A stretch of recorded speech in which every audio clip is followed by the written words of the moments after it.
Konnichiwa, everybody. Konnichiwa. Hello, hello.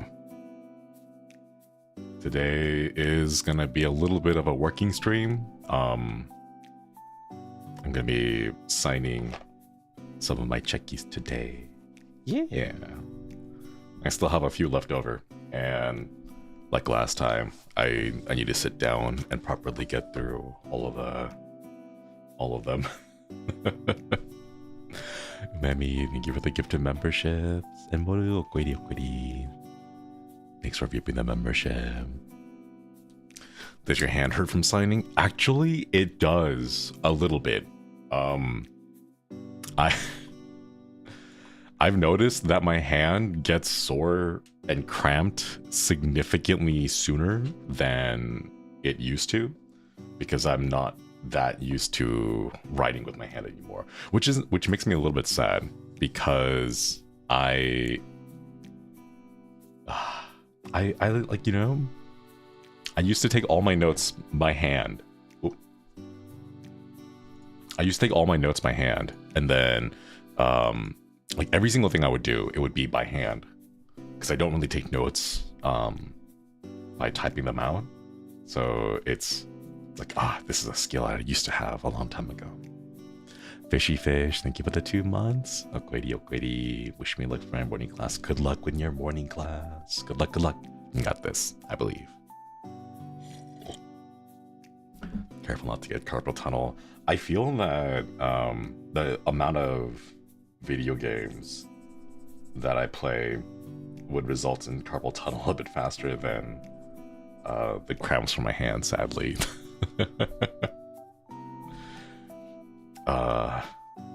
I need to get back on it, chat. I need to get back on it. No hand cam, because I didn't, unlike Haka, I hadn't actually thought about doing it as a stream. So there's no hand cam for me, no permissions for this one. But the last time we did like a checky signing stream, we just did a little Zatsu like this anyway, so I figure it's good enough. Yeah. Looking at the computers all the time makes me yearn writing with hands. Right? That's what I'm saying. I've started to journal a little bit more because of this. Like I got myself, I went and got a composition notebook, one of those like black and white splotchy notebooks that like we used to have back in school, because I was like, I really gotta practice this again, because I feel like writing is one of those skills that are definitely use it or lose it. So when I tried to write, I got about halfway down the page and my hand was cramping, and I was like, oh my god, my technique, it's so bad. It's been so long since I've written anything, you know? Why, you know, Panda? Thank you for the 25 months. Okwedi. Thanks for upping the membership. I don't know if you guys can hear me signing it. It might be a little bit too quiet because it's pretty far from the microphone. Scribble, scribble, scribble. Yeah. We can. Ooh, I'm glad, I'm glad.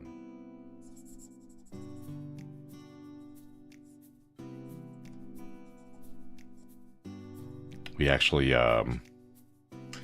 we're supposed to use a certain pen for this, because it's like a Japanese Sharpie pen. I forget what it's called.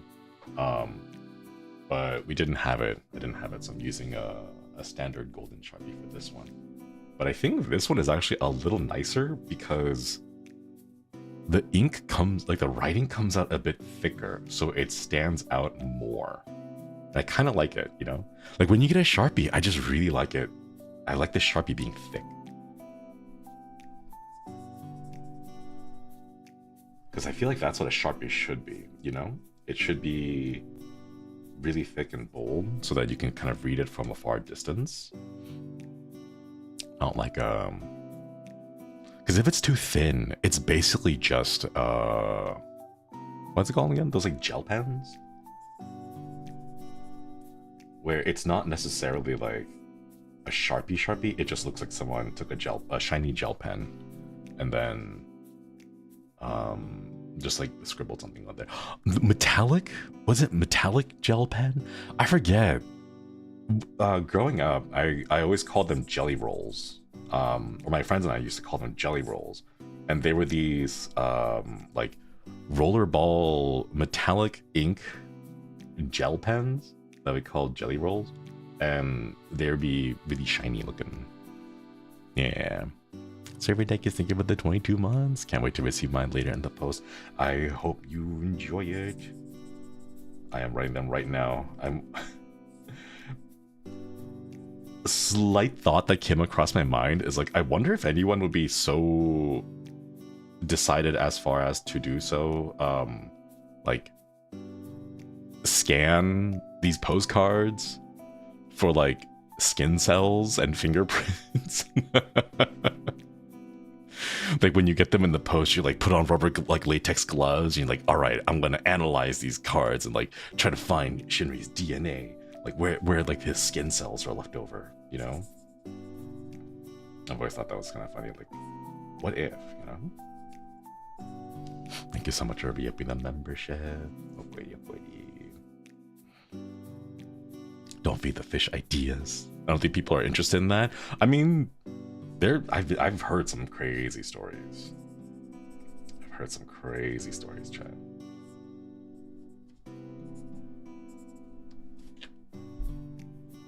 Ooh, I like how this one turned out. I think my favorite signatures, like my perfect ideal signature is if it has like a little bit of a curve on the arrow. Like it's got that little bit of a crescent, like not really a crescent, but it's kind of not a straight arrow, but like a slight curve arrow, you know? I don't know why, but when I write it down and I get that like perfect arrow line underlining, what's it called again? It feels really good when it's like just slightly curved, because then it looks like it's an arrow in like mid-flight, you know?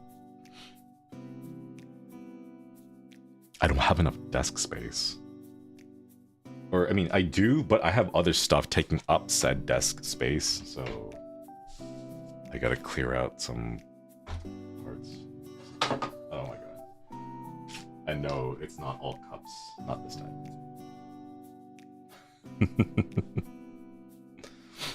Calligraphy. Oh, chat, did you guys know?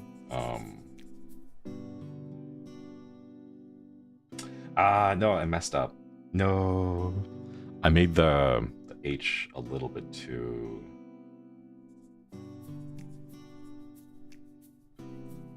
I made the H a little bit too wide, or the stem of the H a little bit too wide. And it looks like Slinry instead of Shinri.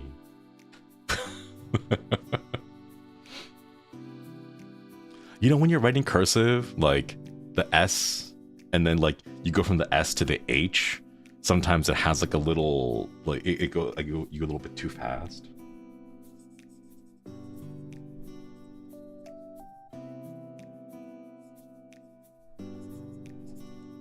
I started halfway through and it says Slim, so I just signed it as Slim Shady.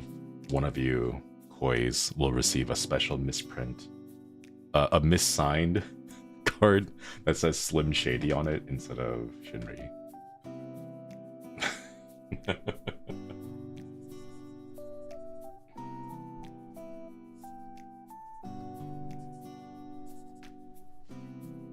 Ooh, that one came out nice.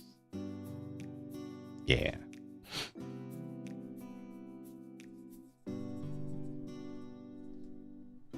How has your day been, chat? What have you guys been up to? Oh no. I'm making too many mistakes. I have to cross these out so that staff don't actually send these one out. They send us like an extra bunch of cards in case mistakes happen. But I can't be making this many mistakes. Would the real Slim Shinri please stand up? Please stand up. Been okay, messy day with chocolate. It's morning here. Got back from work. Had to visit the vampires. Ooh.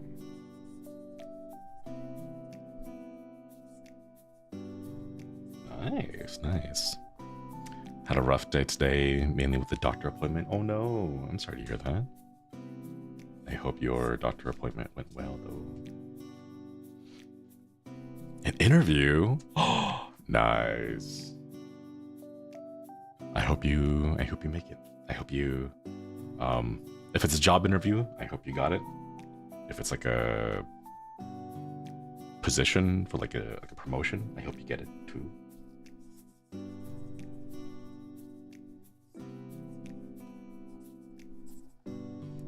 Ooh. Gonna look for dinner. Thank you for stopping by. Have a good lurk and enjoy your dinner.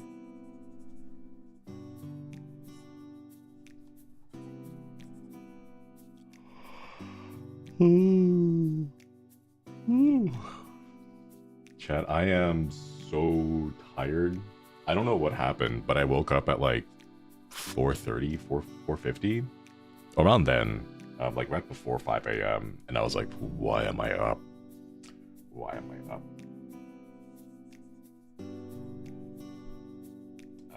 And then I think I sent out the tweet about the you young whippersnappers today with your fancy AIs. Back in my day, we had real Photoshop.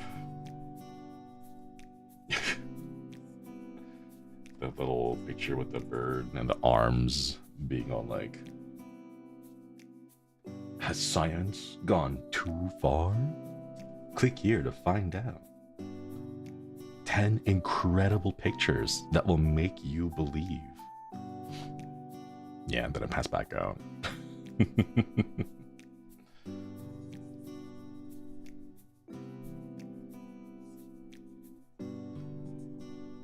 I'm a little sad, you know, because nowadays, whenever I see something that's a little bit fantastical, my immediate reaction is, AI. But it's not even just that. It's like there's like a thing, there's a feel to the AI art, chat. I don't know. Like for me, whenever I see something, like there's a vibe to it. I can see a piece of AI art and I'd be like, that's instantly AI. You know, there's a vibe to it. There's a certain like je ne sais quoi to a gestalt that you can like look at the whole thing, right? You look and you're like, something seems off about that, you know?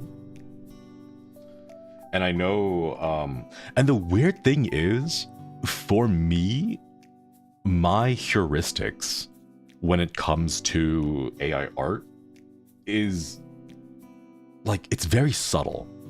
So whenever like I see a picture that's like obviously AI to me, I'll be like, hey guys, like this photo looks funny. Like, what do you guys notice about it, right? And they'll always criticize the wrong stuff.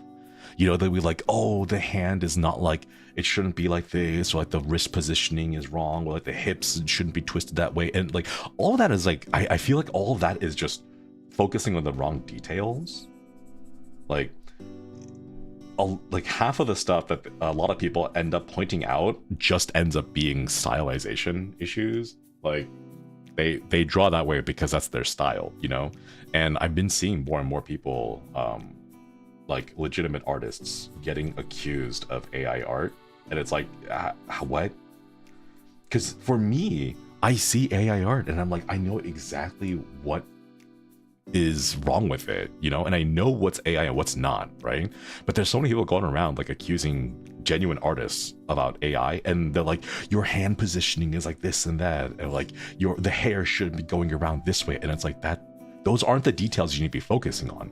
Like, the big thing that AI has an issue with right now are consistent patterns, and that's the thing that most people should be focusing on, but they never focus on those, you know, like background stuff, like text stuff, whether or not something is consistent. Like, that's what you should be focusing on. Whether or not something is realistic, or like, oh, these proportions aren't perfect. Like, it's anime. Like, it's not going to be perfect. It's stylized for a reason, you know? Like, whenever someone gives me a piece of art and they like ask like, hey, can you tell if it's like AI or not? Like, my first instinct would be to go into the background and then look at the details in there. Like, for example, if there are, I don't know, power lines or power towers or like buildings with windows, like, is there consistency to the windows over an extended like area of the artwork? And if there is, then it's most likely genuine artwork, you know?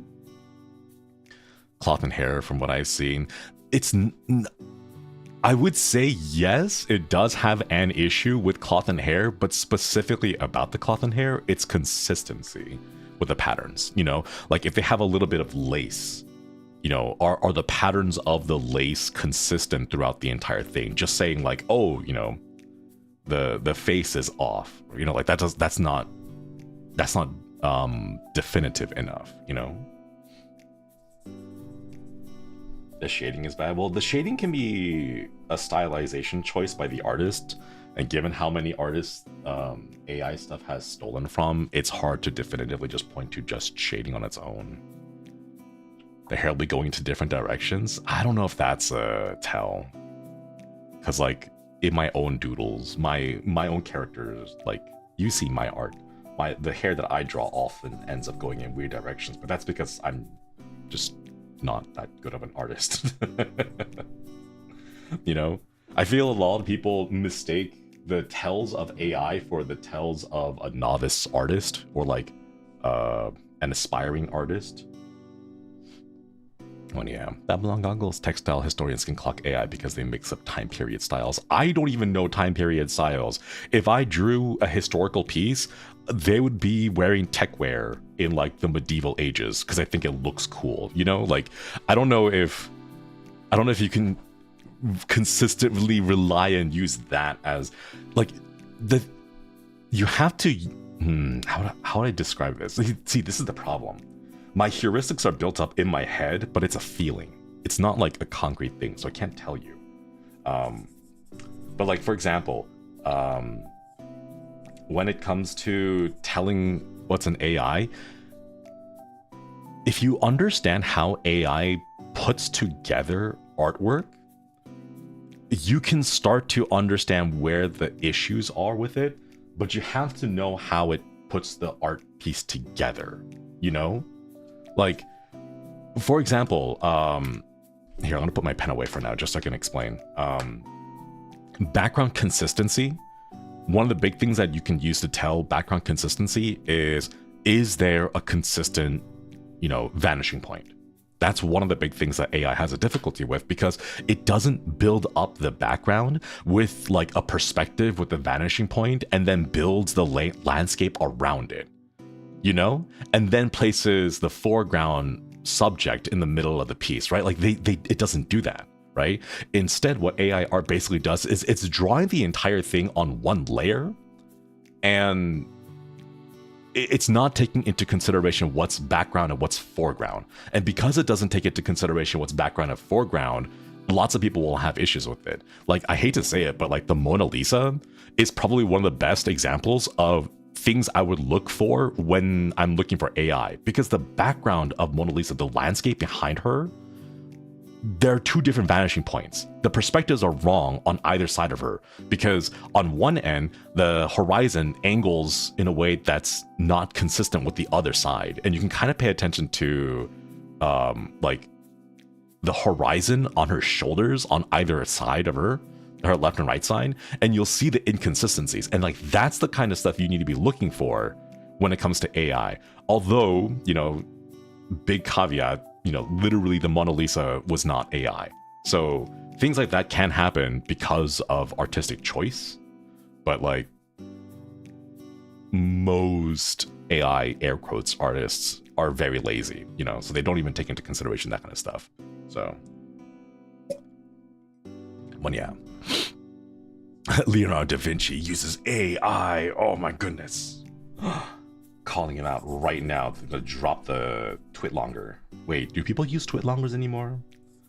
I haven't seen twitlongers in a while, chat. I remember like a few years ago, every other week there was a twitlonger calling someone out, and I'm like, man, that's crazy, right? I don't know. I've not seen that. I've seen like a few Google Docs. I've not seen twitlongers though. What happened to twitlongers? Yeah, I mostly see Google Docs now.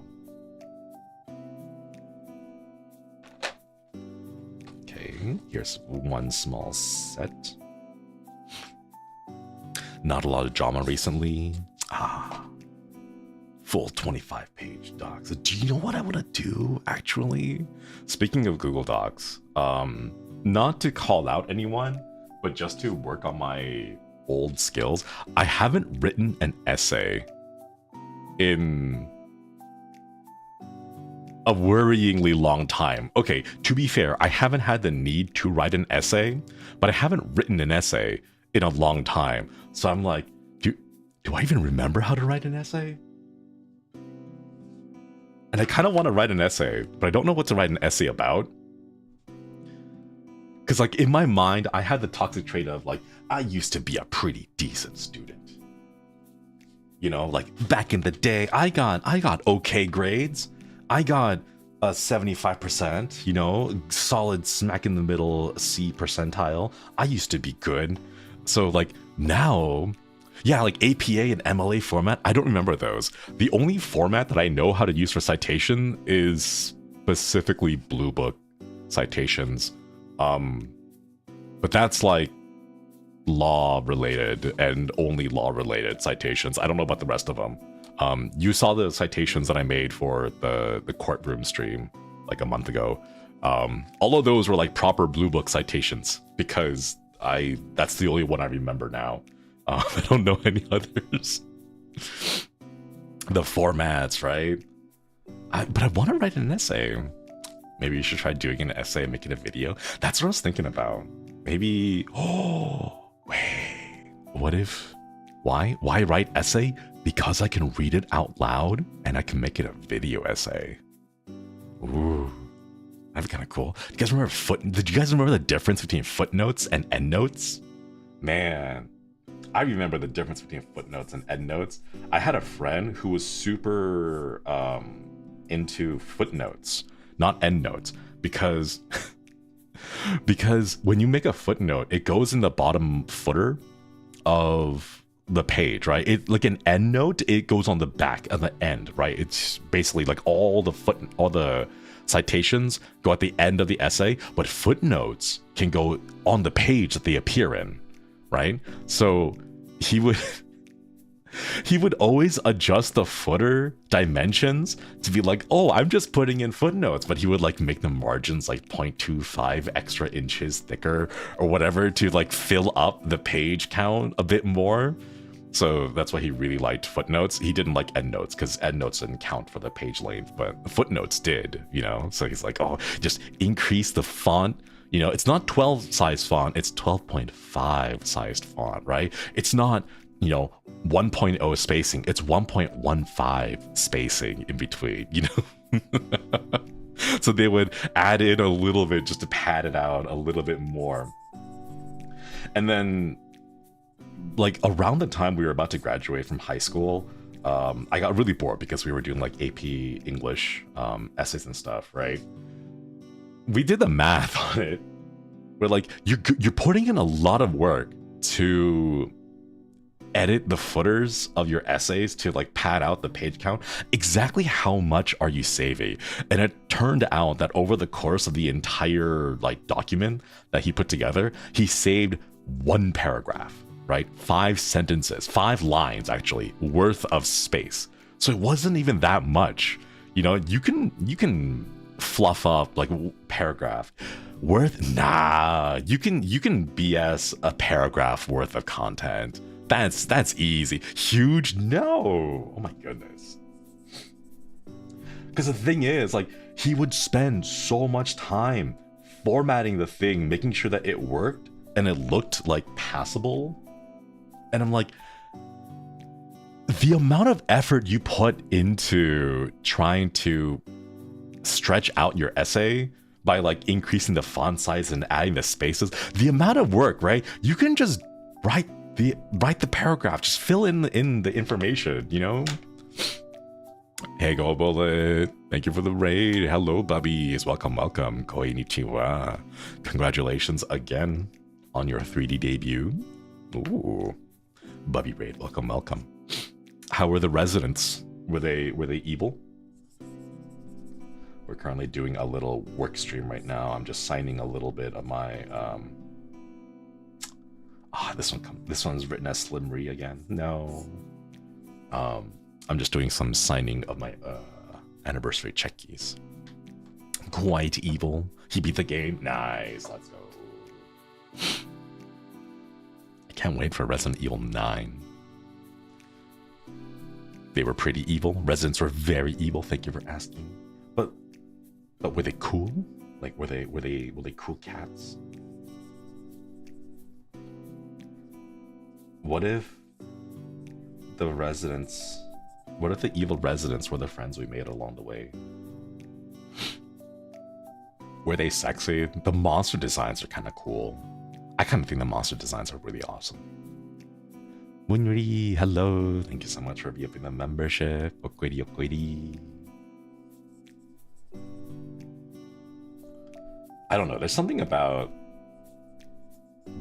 not necessarily. Well, I know it's considered to be body horror, but I don't feel like it's body horror. But that's because I'm weird, you know. I'm a little bit weird like that, you know. But like, there's something about body horror that's like really cool, and by cool I mean hot.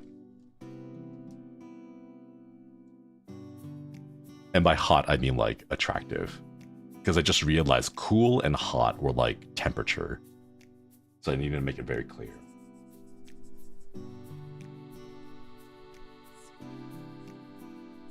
Ooh, this one has a really nice curve to the arrow. I like that one. Oh, that one came out. What, yeah. Did you say body horror? Yeah. Body horror is really cool. Shinri and his standards. Hang on a minute, let me pour myself some more water. At this point, we know, don't worry. I just want to see more of it. I want to see more of it, but in like a really different way. I don't know. I want like more lore-heavy games. I'm waiting for perms, chat. I'm waiting for perms. I want there to be like a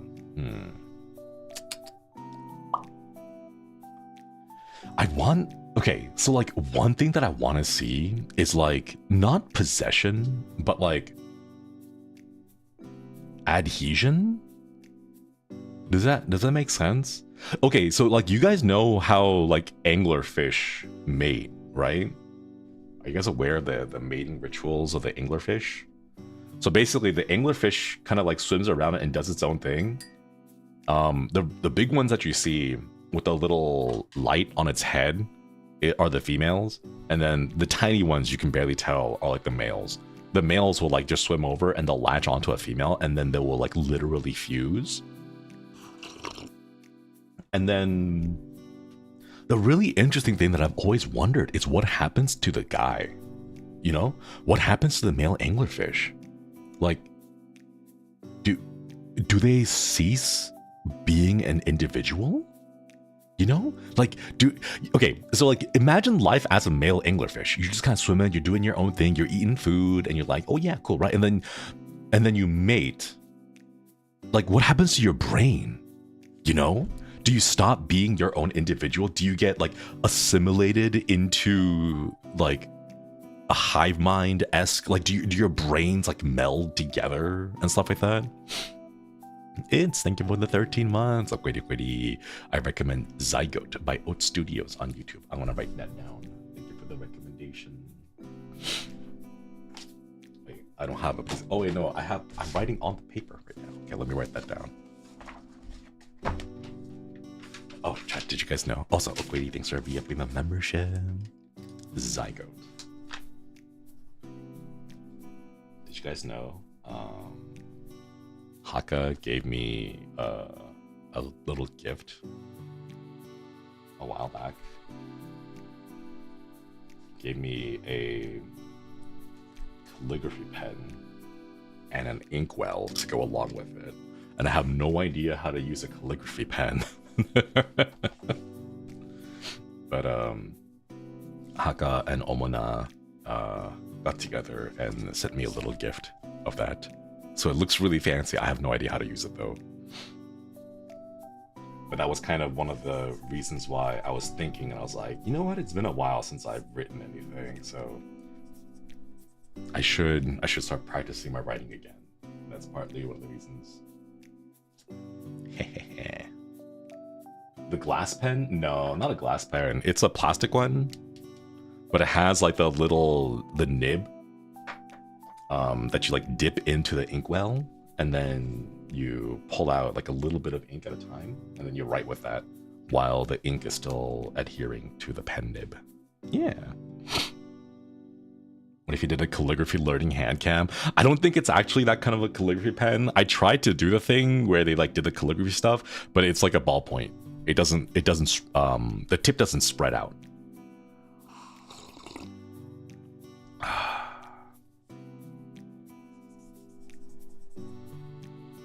But yeah, going back to that kind of stuff, like, I've always wondered, like, what happens to the consciousness of the male anglerfish? And like, that's what I want to see. I want that kind of body horror, you know? Like losing your sense of self, or like maybe not even losing your sense of self, but being like losing your like individual agency. Is that the way to put it? Wait, because you become part of something else, you know? Like, I don't know what happens to that. Being stuck in a body that you don't have control over.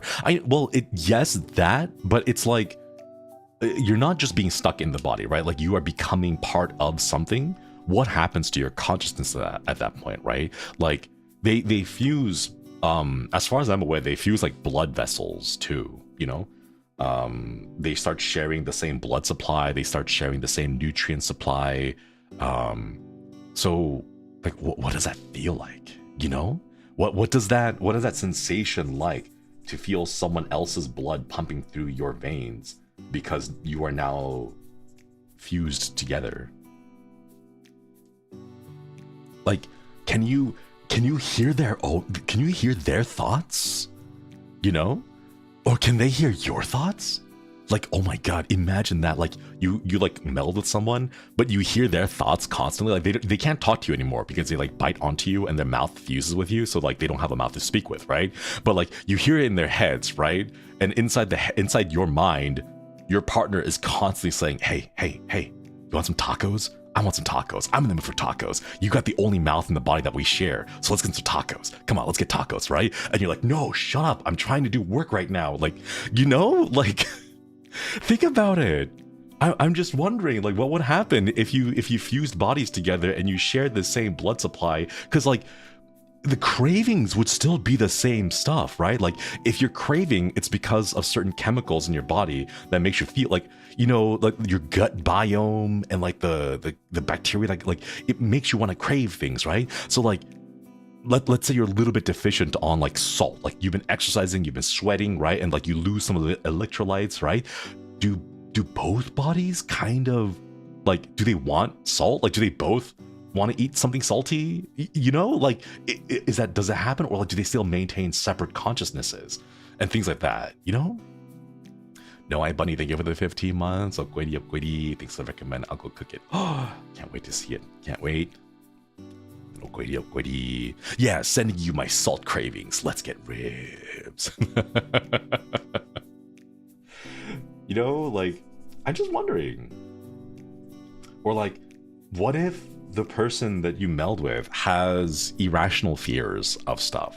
You know, like let's say they're claustrophobic, but you are not, you know? So like, does that mean if you're walking through, because they are claustrophobic, like would their heart rate start to accelerate and then you start to get adrenaline pumping through your blood, right? Would that have an impact on you? Because now that you're sharing the same blood supply, the increase of adrenaline from their body would also come over into your system. And because adrenaline works the same way in bodies regardless, like you would still feel that elevated heart rate. You'd still feel like a little bit of sweat on your hands, a little bit of like quickening of your pulse. The hairs on your, arms start to rise up a little bit, right? Like I'm just really curious. Babylon Goggles, the hive demands pizza bagels. Thank you for the super. Apparently it loses all its organs but its testes, so does it even have the ability to think? But what happens to it? That's what I'm saying. Like, what happens to it? Because like it has enough consciousness, like it's sentient as a creature to be like, it is mating season, I must go seek out a female to mate, right? Like anglerfish is doing the anglerfish thing, right? So it has that amount of consciousness at the very least, right? And then the fusing happens, and then what happens to it? Like stick a little brain probe inside the brain of the male anglerfish and then like detect, and then like let it fuse, and then just continue to measure it, and then see at what point do you stop receiving signals from the male anglerfish's brain. Like I just want to know. I need an ad. Thank you for the 14 months. Upgrady. This is giving off Alan from Subnautica. Yeah, exactly. That's what I'm saying.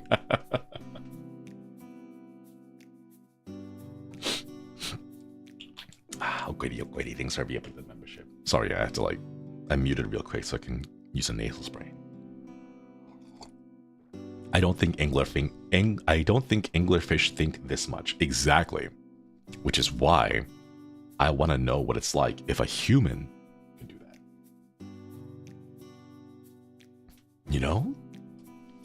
Did try looking for papers looking at brain activity in male anglerfish after fusing, but it's difficult to obtain living specimens to study. No papers I could find. Yeah, it'd be very, very hard to find it because you wouldn't be able to take it out of the ocean because of the pressure, Like, you'd have to find a way to study it while it's underneath all that water. I just think that's really cool,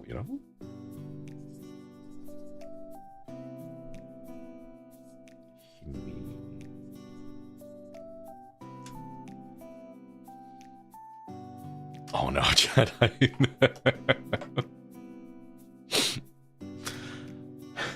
You like the smell of gasoline? If you like the smell of Sharpies, then you like the smell of gasoline.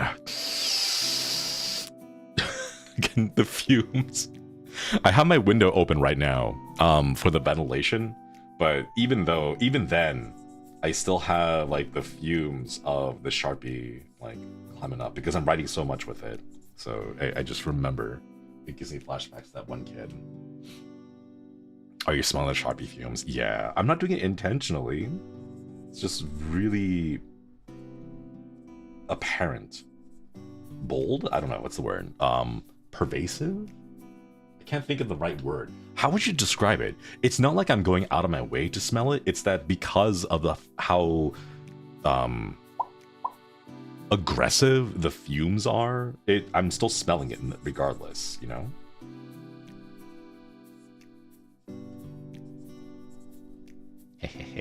Pungent.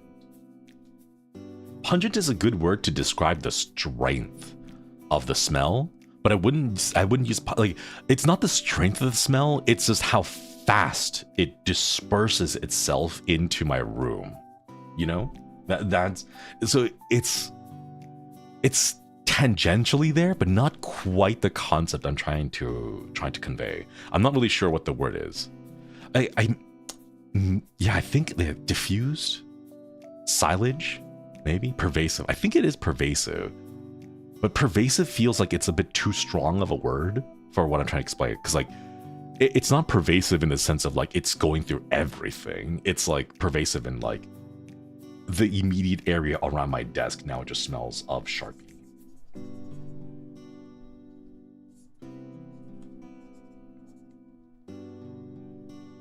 When I go to Japan, I want to get a bubble pipe. Like in my old intro, it looks like I'm smoking, but I'm not. It's a bubble pipe, and you can see the bubbles coming out of it. I've always wanted to try that, because it's just a bubble wand, right? And then you blow it, but the bubble wand itself, it's not vertical. You just turn the thing horizontal, And then in the cup where the pipe would be is just like the bubble fluid, right? The bubble solution. So like you just, and like the bubbles come out of it, right?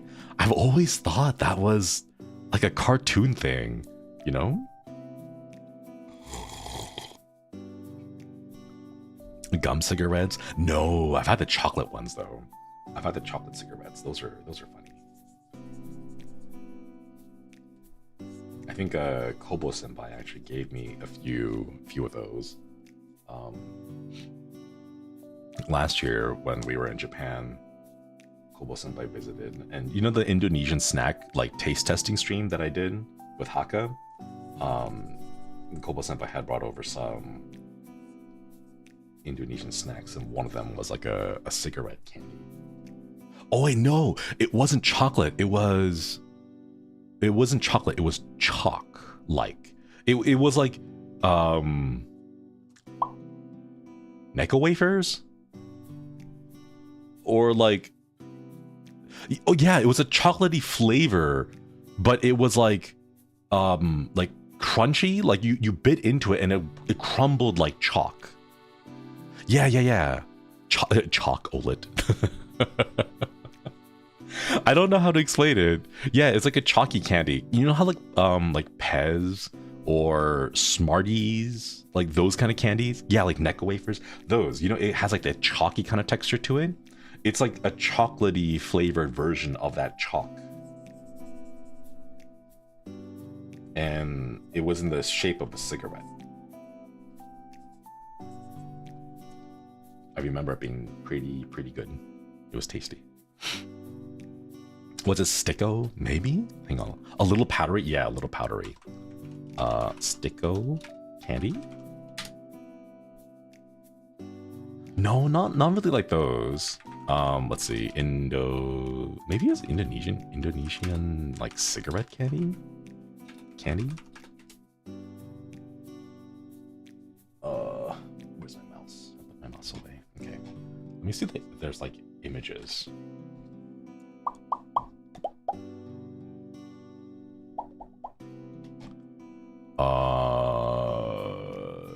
These kind of look like it, but not quite.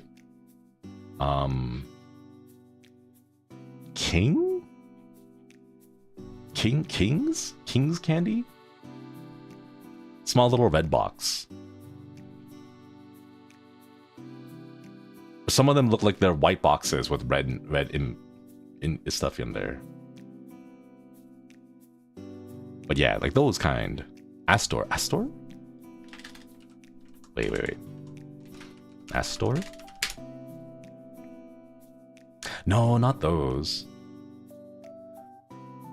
No, Astor looks more like the candy. Wait, there's two things. There's two things named that.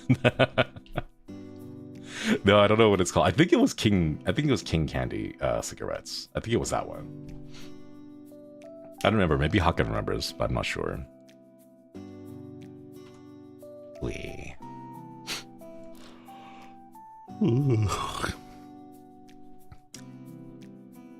I just joined the stream. AI told me that chat wants a possessive romantic tale, so that it's a Sonic.exe fan story. What? Sonic.exe fan story? I'm not familiar with Sonic fanfiction. I'm not familiar with most fanfiction, unless it's like the spicy kind. I don't usually read too much fanfiction, unless it's spicy fanfiction.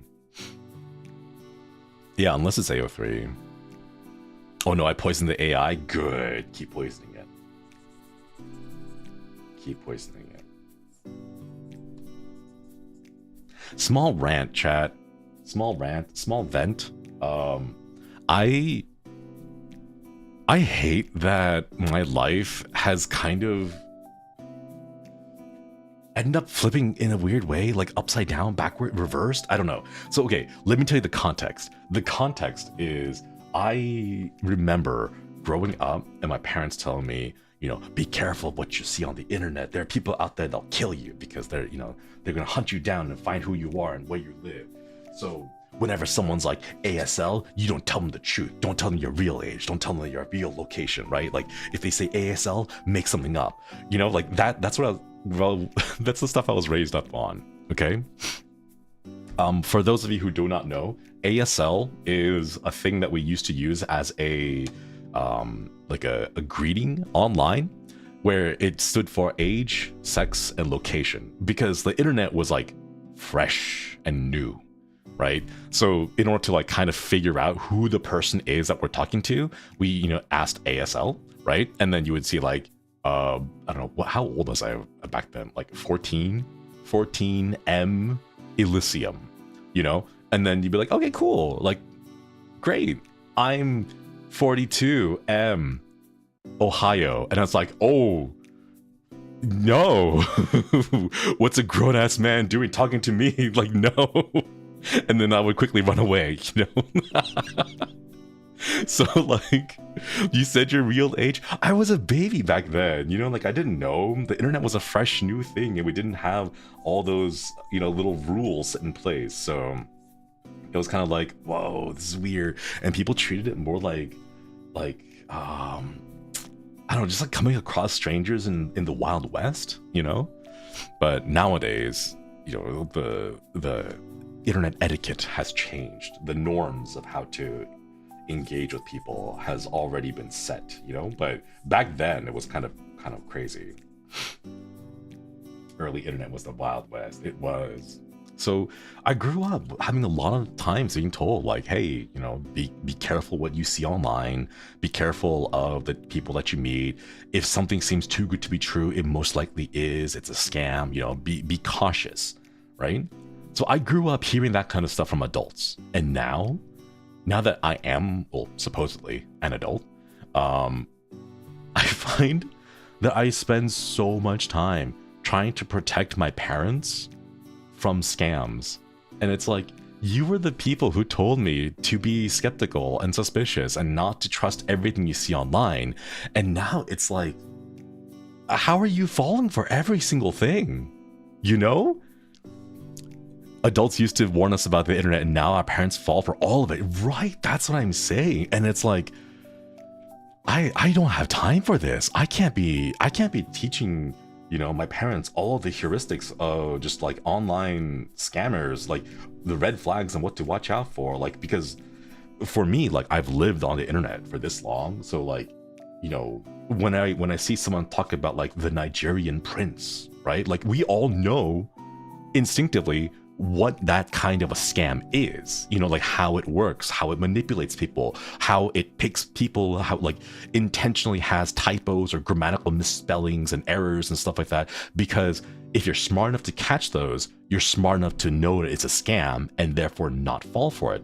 And because of those errors, it's making it like it's targeting a specific audience that isn't smart enough to know it, you know, and to like to have those red flags go off. So like, I can't sit down and be all like, all right, here's a presentation, PowerPoint presentation from my parents about like, here are the common scams and here's how they all work. And like, you know, even things like on the phone, when you get a random message that's like, hey, how are you? Don't reply to it. Don't, like, never reply to those, because those are scammers trying to find out if the phone number is active so that they know, you know, is there a victim on the other side that I can potentially scam? If you never react to it, then they just move on, right? But my parents, they'll be like, oh look, someone's asking, so like, how are you? Well, I'm doing fine, so let me respond to them. And it's like, no, mom and dad, don't respond to them. Those are scammers. My mom almost gave out her social security number to a phone scammer. Oh my goodness, yeah. Parents can't comprehend tech. It's getting difficult, especially with AI. I can't explain them to why the AI videos they watch are bad. Yep, same for me. Or like, you know, God, I keep getting things, you know, like for this New Year's, I got a whole bunch of AI like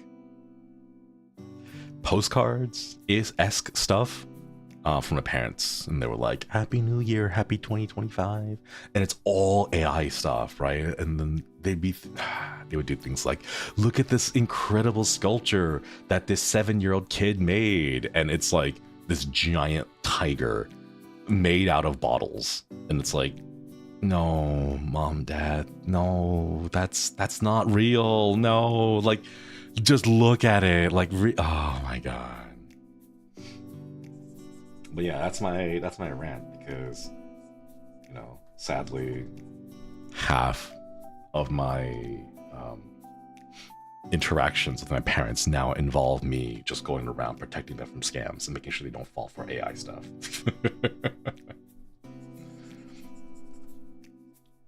Because I thought, because when I was growing up in the media, I saw like, they'd be like, oh, you know, your parents are gonna have a midlife crisis, and then you're gonna have to be there to try to like pull them back from the midlife crisis, and you're gonna have those awkward talks with your dad where he tries to reach out to you and like communicate and stuff. And all, like, no, we don't deal with any of that. It's just them falling for AI scams. Thankfully, my father is not hip enough or tech to not fall for scams or AI slum. Yeah, my grandmother, who lives in Zinakuni, unfortunately falls for those as well. But it's difficult because, at least for my grandmother, it's one of those things where it's like,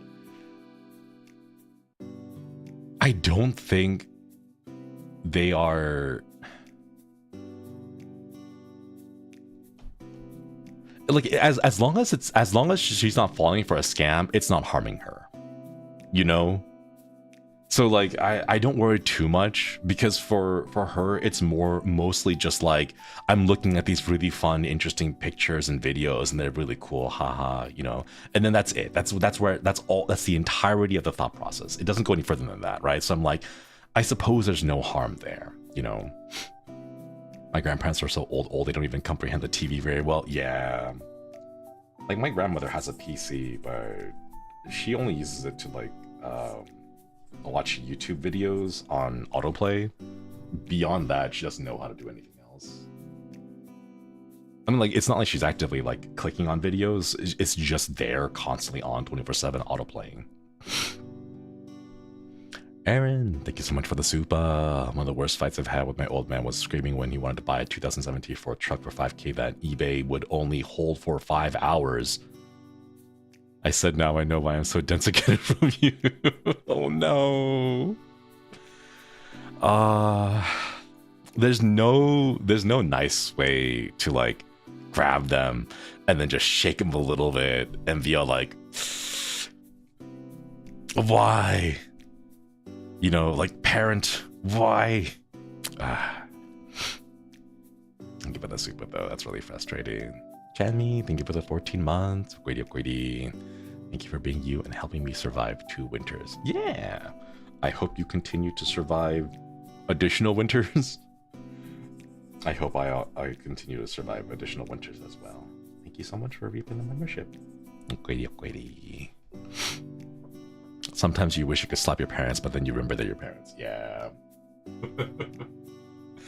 Like, I'm at the point where I see people online falling for these things, and like, if I don't know you, if you're a complete stranger, like I've never seen you ever before, and I see you falling for the scams, I'm kind of like, I don't have the empathy to extend to strangers. I'm going to reserve my empathy for those who are close to me, who like I care for, you know, like my parents, my friends, my family, those who are like within my circle, right? So like, I'll see that, right?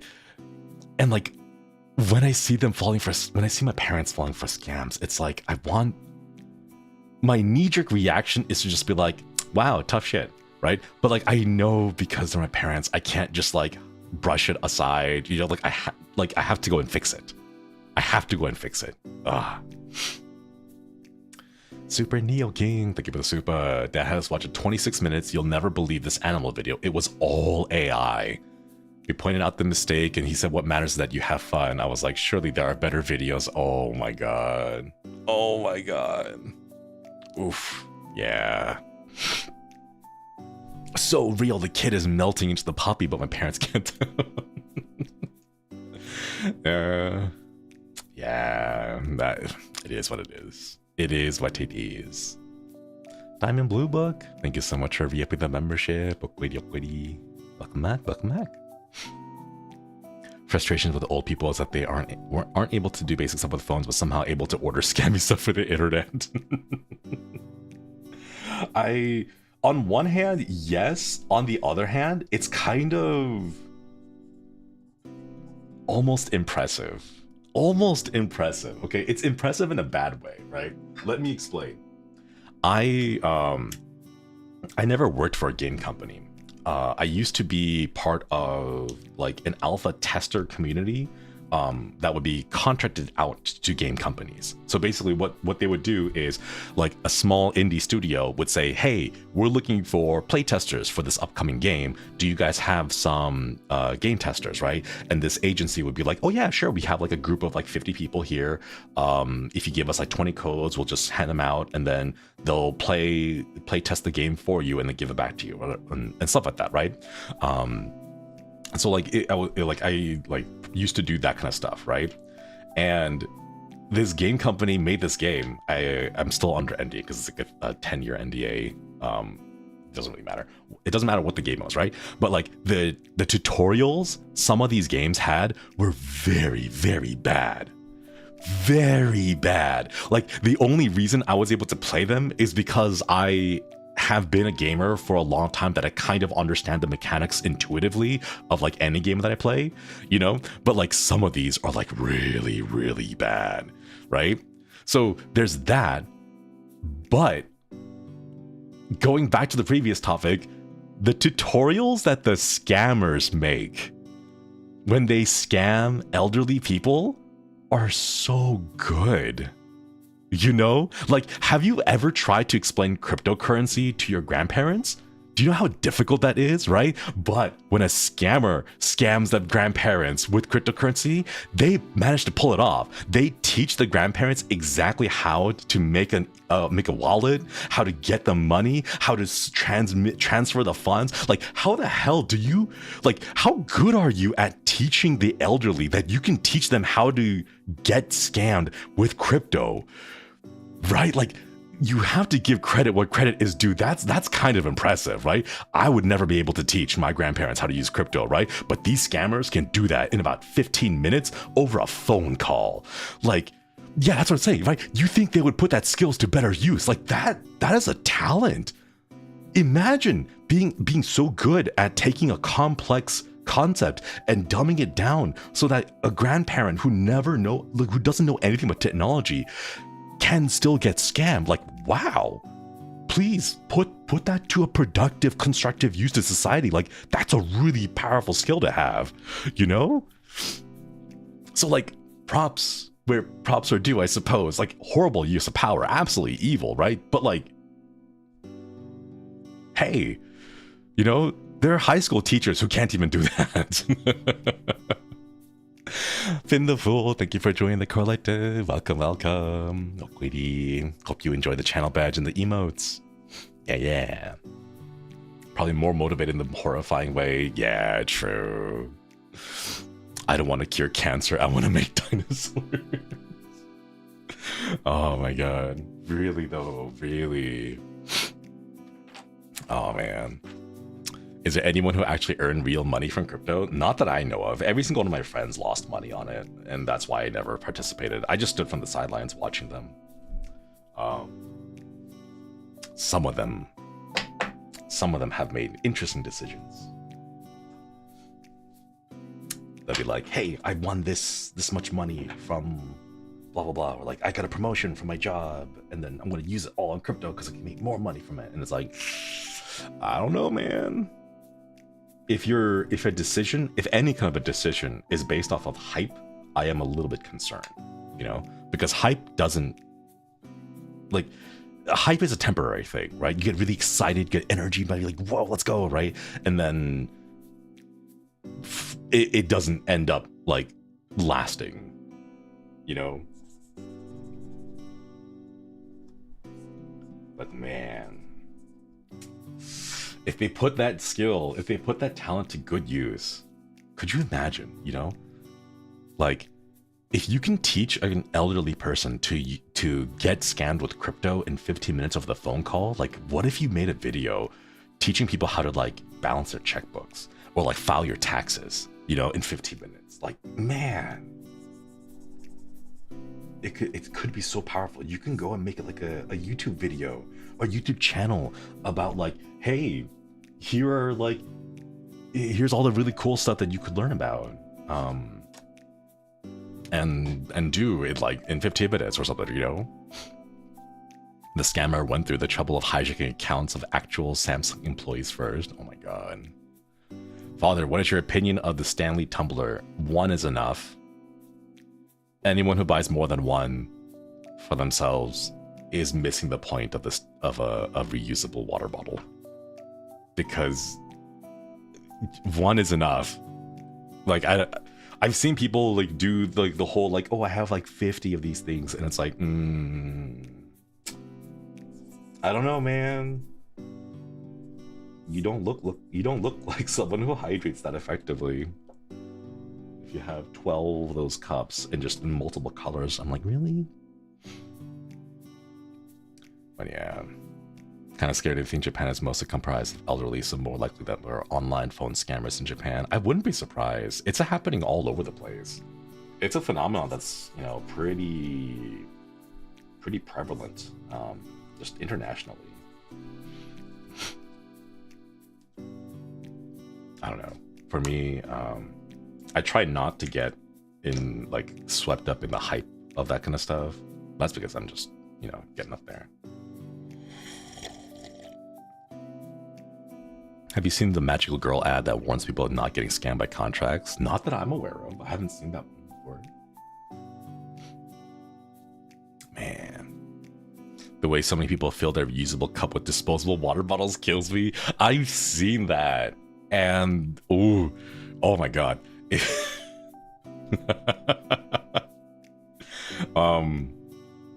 The people who...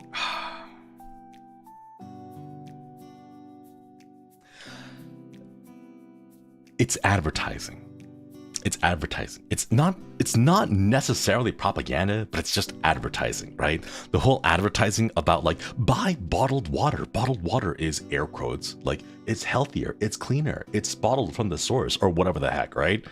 And that's what they fall for that. They see the advertisements, they see it enough times that they don't think about it, they just believe it, and then they just go with it, right? So they do what? Okay, they get a reusable water bottle, right? And then they buy bottled water. And then they open the bottle, like the plastic bottle, and then they pour that water into the reusable bottle. And then they throw out the empty plastic bottle. And then they say, because I'm using a reusable bottle, that waste I just created, the bottle that I'm just throwing away right now, is like negated. The harm to the environment has been negated because I am using a reusable water bottle, right? Like that is their nonsensical logic. Welcome to the internet chat. Mind you, though, realistically, it is a very tiny, like actually a very tiny percentage of the population that actually does that, and about half of it is rage bait. So do not fall for it. Sorry, correction, rage bait and fetish bait. Sometimes the line is blurred. Sometimes people embrace rage bait so much that it becomes a fetish for them. But, you know, that's neither here nor there, right? Is education illegal in the country? It will be. If I say any more on that conversation topic, I'm gonna get bonked by Chihuahua Man, so I'm gonna stop it there. But it will be.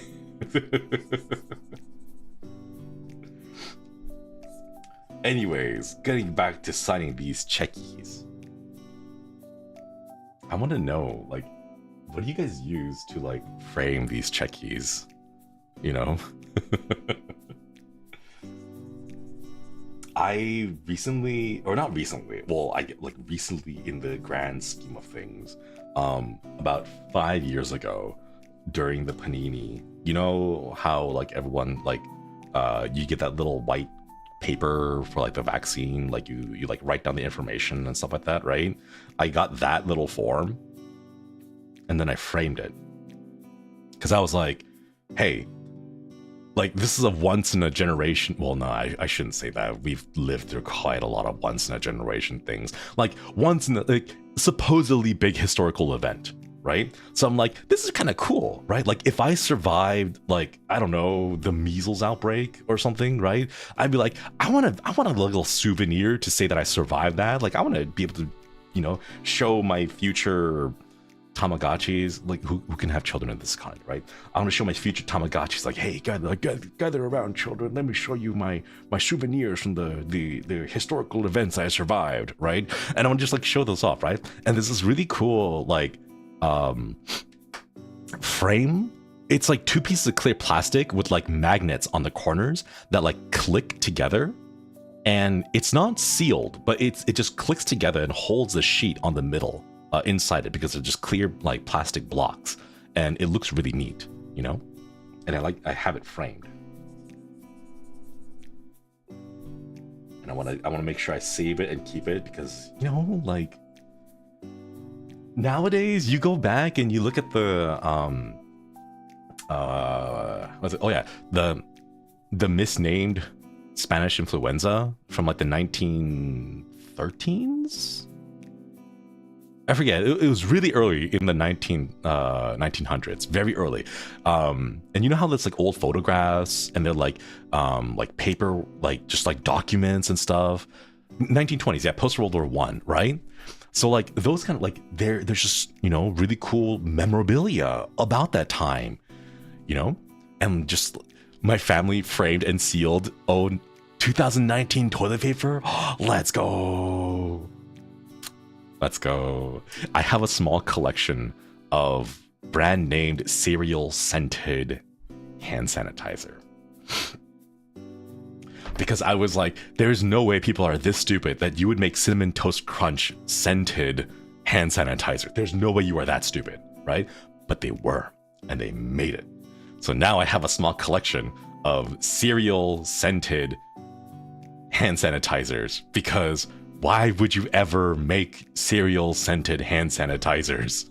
You know, does it smell like cereal? It smells like cereal, but if you poured it into like a bunch of alcohol, because it's mostly alcohol vapor, you know? But it's like just the crazy stuff you see there, right? Like I just want to have them as souvenirs. Because like in a couple of years, they'll be like, hey, Shinri, what was it like surviving the pandemic? I'll be like, oh, you've given me an opportunity to talk about some really cool stuff I've saved up. Let me go take it out from you. And then I can open a chest, like an old school chest that's all covered in dust and spider cobwebs and stuff. And I'll be like, look at this, gather around. And I could do the thing, you know, that one scene in Lord of the Rings when Gandalf goes to do research on the Balrog, or was it the I don't know. He goes to do research, right? And he finds all these like old ancient scrolls, and he's like reading through the ancient texts and stuff like that, right? I want to do that. I want to like go through my archives, right? And then find like, oh, here is the vaccination papers. Oh, and here's a stamp, and here's some stickers that they came out. Oh, and the cereal flavored hand sanitizer, you know? I just think it's really cool. I remember breweries used to make hand sanitizer for hospitals, squirt hand sanitizer on my hand, and it smelled like beer. Good times. I remember, wasn't there a couple of distilleries that also did that? I remember like one vodka distillery was like, we're gonna dedicate like half of our distilleries to change it to hand sanitizer or something like that, or like rubbing alcohol, and they branded it their own like brand stuff. So like if you buy a bottle of their vodka or whatever, it comes with like a small packet of hand sanitizer and stuff. Like that kind of stuff was really cool, you know? Tito's, what's it, Tito's? Ooh, it's been a while since I've had Tito's. But I don't know, there was something about like just hearing stories of like people coming together and like helping like community out, you know, like distilleries being even like, yeah, we know it's a terrible time, so we're gonna do our part and then like repurpose some of our equipment to make sanitizer for you guys to just help out a little bit, you know, like I don't know, there's like something about that, the togetherness of like, we're gonna get through this together, and like everyone who has some, you know, they have some amount of control, some amount of power or like authority, using it to help others. It was really nice. Yeah, the camaraderie was nice. Jojo, thank you for the soup.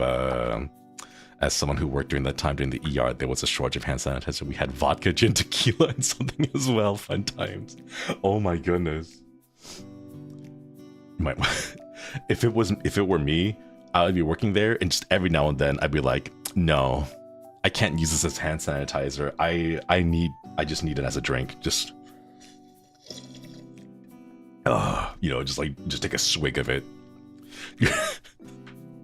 Oh man, it'd be like, you know, like the Civil War, how like doctors in the Civil War would just give out whiskey and be like, here, take a shot of whiskey and bite down on this stick of wood covered in cloth, and then just hold on tight as we saw off your leg, you know, like that kind of stuff, right? It would be like that. Like I'd be like pouring bourbon all over my hands to sanitize it, and at the same time just take a swig right before I start operating, like that kind of stuff. Pipfrey, thank you for the super. Drink funds, not drink sanitizer. I won't. Thank you for the super. Thank you. I do have beverages with me today, but I don't know. I wasn't planning on drinking this soon. I went out and I was looking for some specific beverages. You guys want to know what I got? I went and I got baijiu because a certain dingo keeps talking about it, and I'm like, you know, it's been a while since I've had baijiu, so I'm gonna get some, and now I have some. So I don't know if you can hear it, but yeah, I have some baijiu now. This one is gonna stay sealed for a little bit. Yeah, and then the next one, this is a little thing that I personally like. It's mezcal. I don't know if you guys have had mezcal before, but it's really good. Yeah, it looks like the captions aren't capturing it, so let me just say it out for you. MEZCAL. Mezcal. This one is from Oaxaca,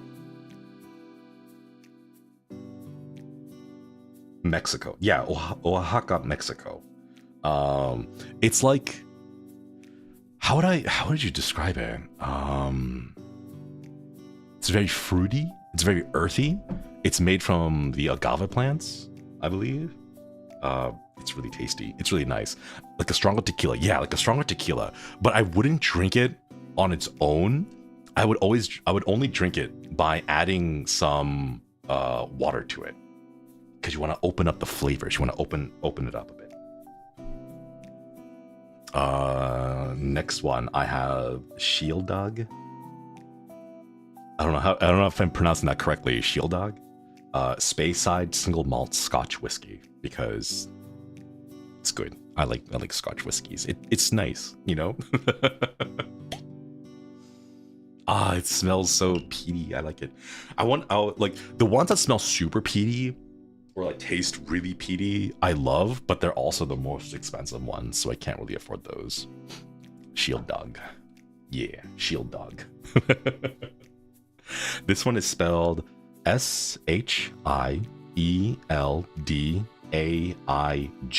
It's a single malt Scotch whiskey. Specifically, they're Speysides. But yeah. And then the last one I got is Kruto vodka, distilled 9 times, which I'm not sure what that means.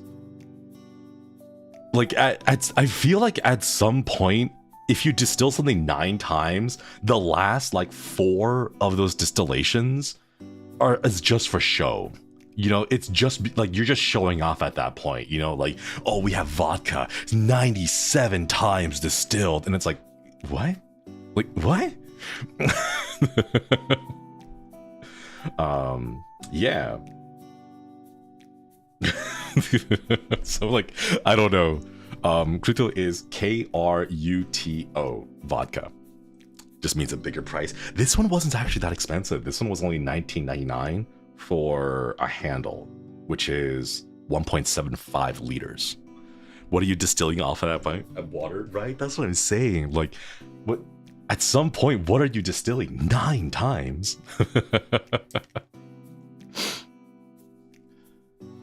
Because I see like the ones here are like 3, 4, or 5 times distilled, but I'm like, does it really make that much of a difference? Because I can never tell.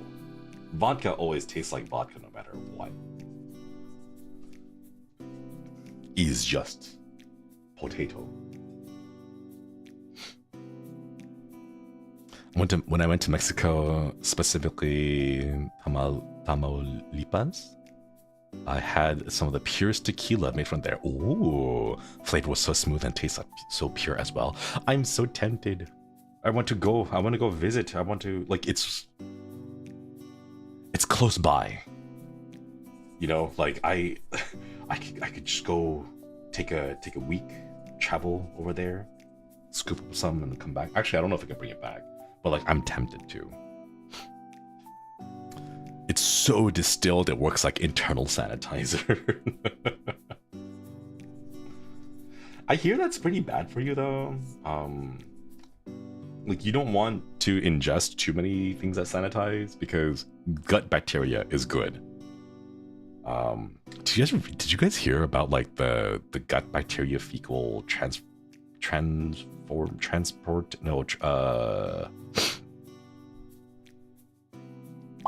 what's that word? What's the word? You take the gut bacteria, fecal transplant. Yeah, that's the word, transplanting. Yeah. Carla, thank you so much for the soup. Good quality tequila and mezcal are made for sipping straight. Ooh, yes. Never mix them. Never mix them. Always good, just straight. Yeah, fecal transplanting. It's where you like, if you have a your gut biome isn't really healthy.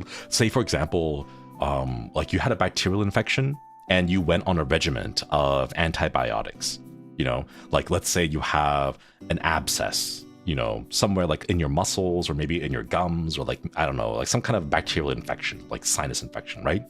And you take a whole bunch of antibiotics, it gets rid of the infection, but it also, because it's antibiotics, it's going to kill the good bacteria too. So in order to rebuild a healthy gut biome, you could either eat a lot of probiotics, like the like cheeses and yogurts, kimchi, sauerkraut, you know, that kind of stuff. Or you can go for a fecal transplant where they take the fecal gut biome of a healthy individual and then stick it right there. How's the transplant done? The exact same way you think it is. Not even kidding. It's exactly the way you think it's done. Like the direct way to get it there. There's a fast way to get that transplant right there, you know?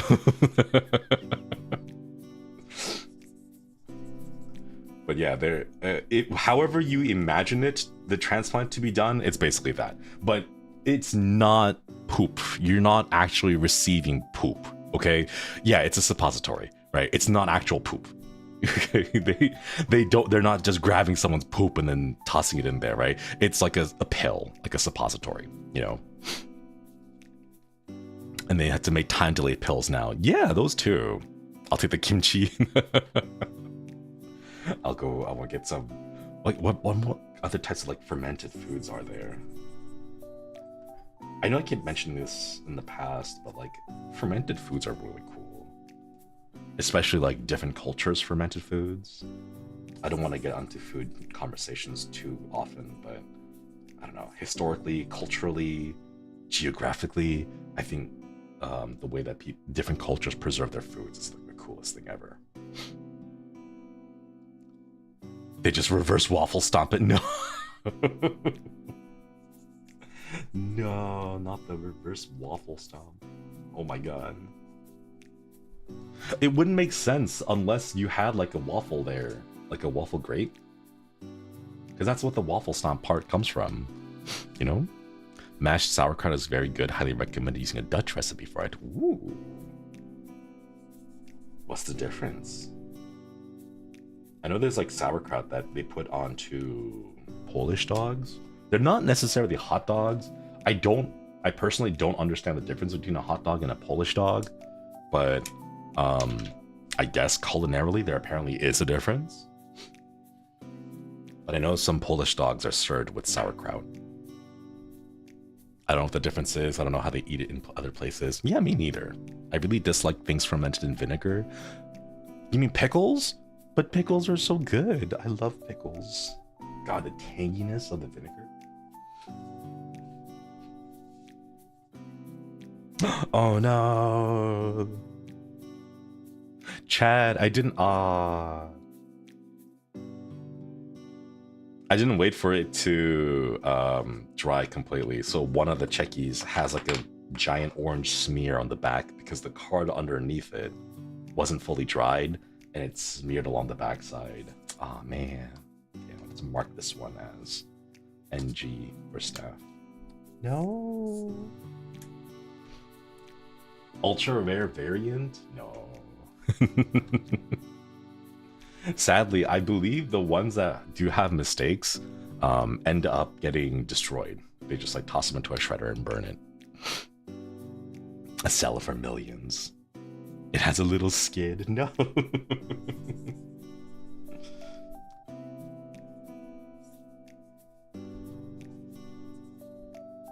Ooh, that one's good.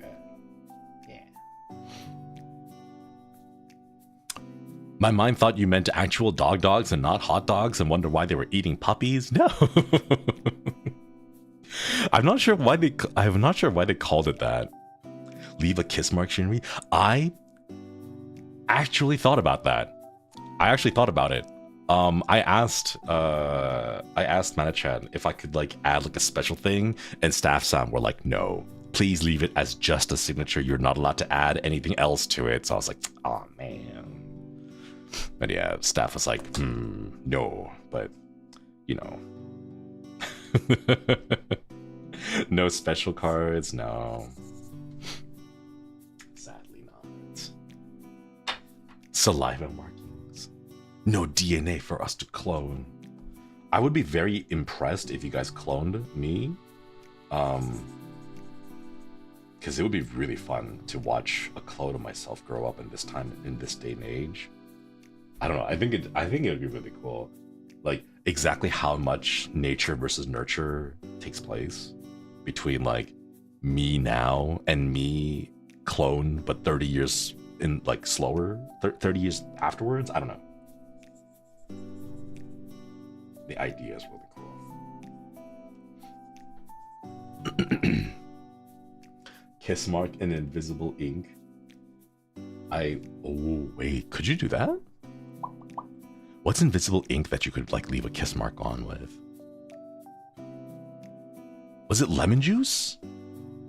Where like if you wait, so I can get like a little cup of lemon juice and then like dip my lips into it and then kiss the card, and then you had to use like the UV light, right? Was it UV light? Lemon juice reveals. Oh, what's the one that leaves the thing? Invisible ink was pee. Was it? I'm not sure if the chemicals in the pee would make it invisible. Milk? I don't think milk would work. I'm pretty sure it would ruin the card if I put milk on there. The thing is, Chad, you guys have to realize this is a lot of cards. This is a lot of checkies. Okay, wait, how many checkies are in this? 1, 2, 3, 4, 5, 6, 7, 8, 9, 10, 11, 12. You know what? No. Okay. Split it in approximately half. Okay. Split that approximately in half. Split that in approximately half. 1, 2, 3, 4, 5, 6, 7, 8, 9, 10, 11, 12, 13. Okay, so 13 times 8, about 100. There's about 100 cards, 100 checkies in each pack. 1, 2, 3, 4, 5, 6, 7, 8. Oh my god, how... There's a lot of boxes. I'm pretty sure I would like cause chafing on my lips if I kissed that many my chickies. I gotta get through all of them though. I gotta get through all of them. We're almost done with this pack though. Why are we talking about P? I don't know. I thought chat mentioned that P could be used to write invisible messages, but I don't know if it is. I thought like, what was it? Highlighter marker? Where like you can get a highlighter and then you take the ink out of the highlighter by just disassembling the highlighter. You take the ink cartridge, dunk it in water, and then you let it diffuse into the water. Then you write with that. And then it supposedly like glows into blacklight or something, but I don't know if that's true or not. Or maybe that's just fluorescing under UV light and not necessarily invisible ink. I know as a child, I did a science experiment involving invisible ink, but I don't remember what it was now.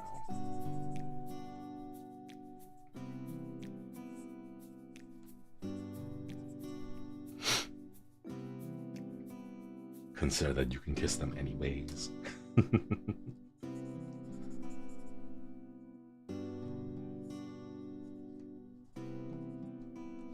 Okay, I'm gonna kiss this one. I'm not, because there's no hand cam. You guys can't see which one it is, but this is the one. Let's see. Where do I kiss? I don't know which one to, I don't know where to kiss it on. I guess I'll just kiss it like, diagonally up and to the left of my signature.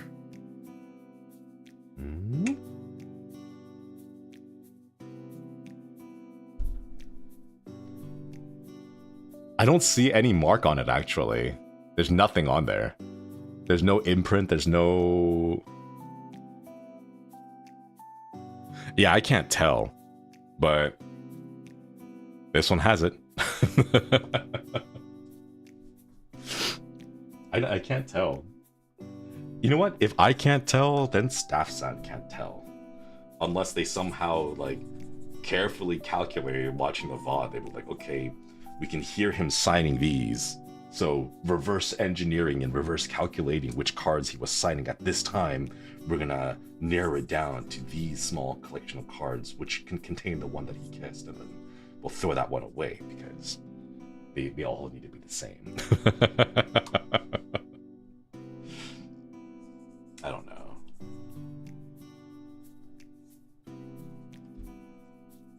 There was another thing that I wanted to do, which I can't reveal yet, but I will tell you later on, also involving signing checkies. And I think you guys will agree with me that the idea I had was so good.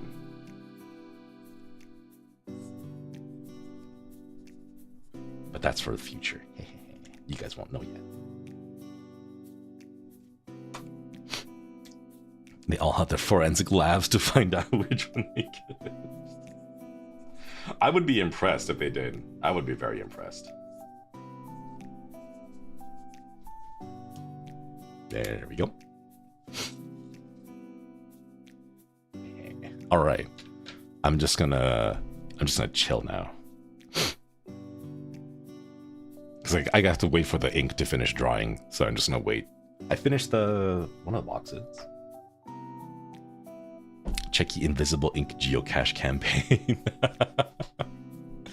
I wanted to have like, if there would be like a little like QR code maybe to like apply to one of the checkies, and then you could like scan it and like send you somewhere cool, but I don't know. I don't think that's a thing that we can do, sadly. You're so chill, I love it. Thank you.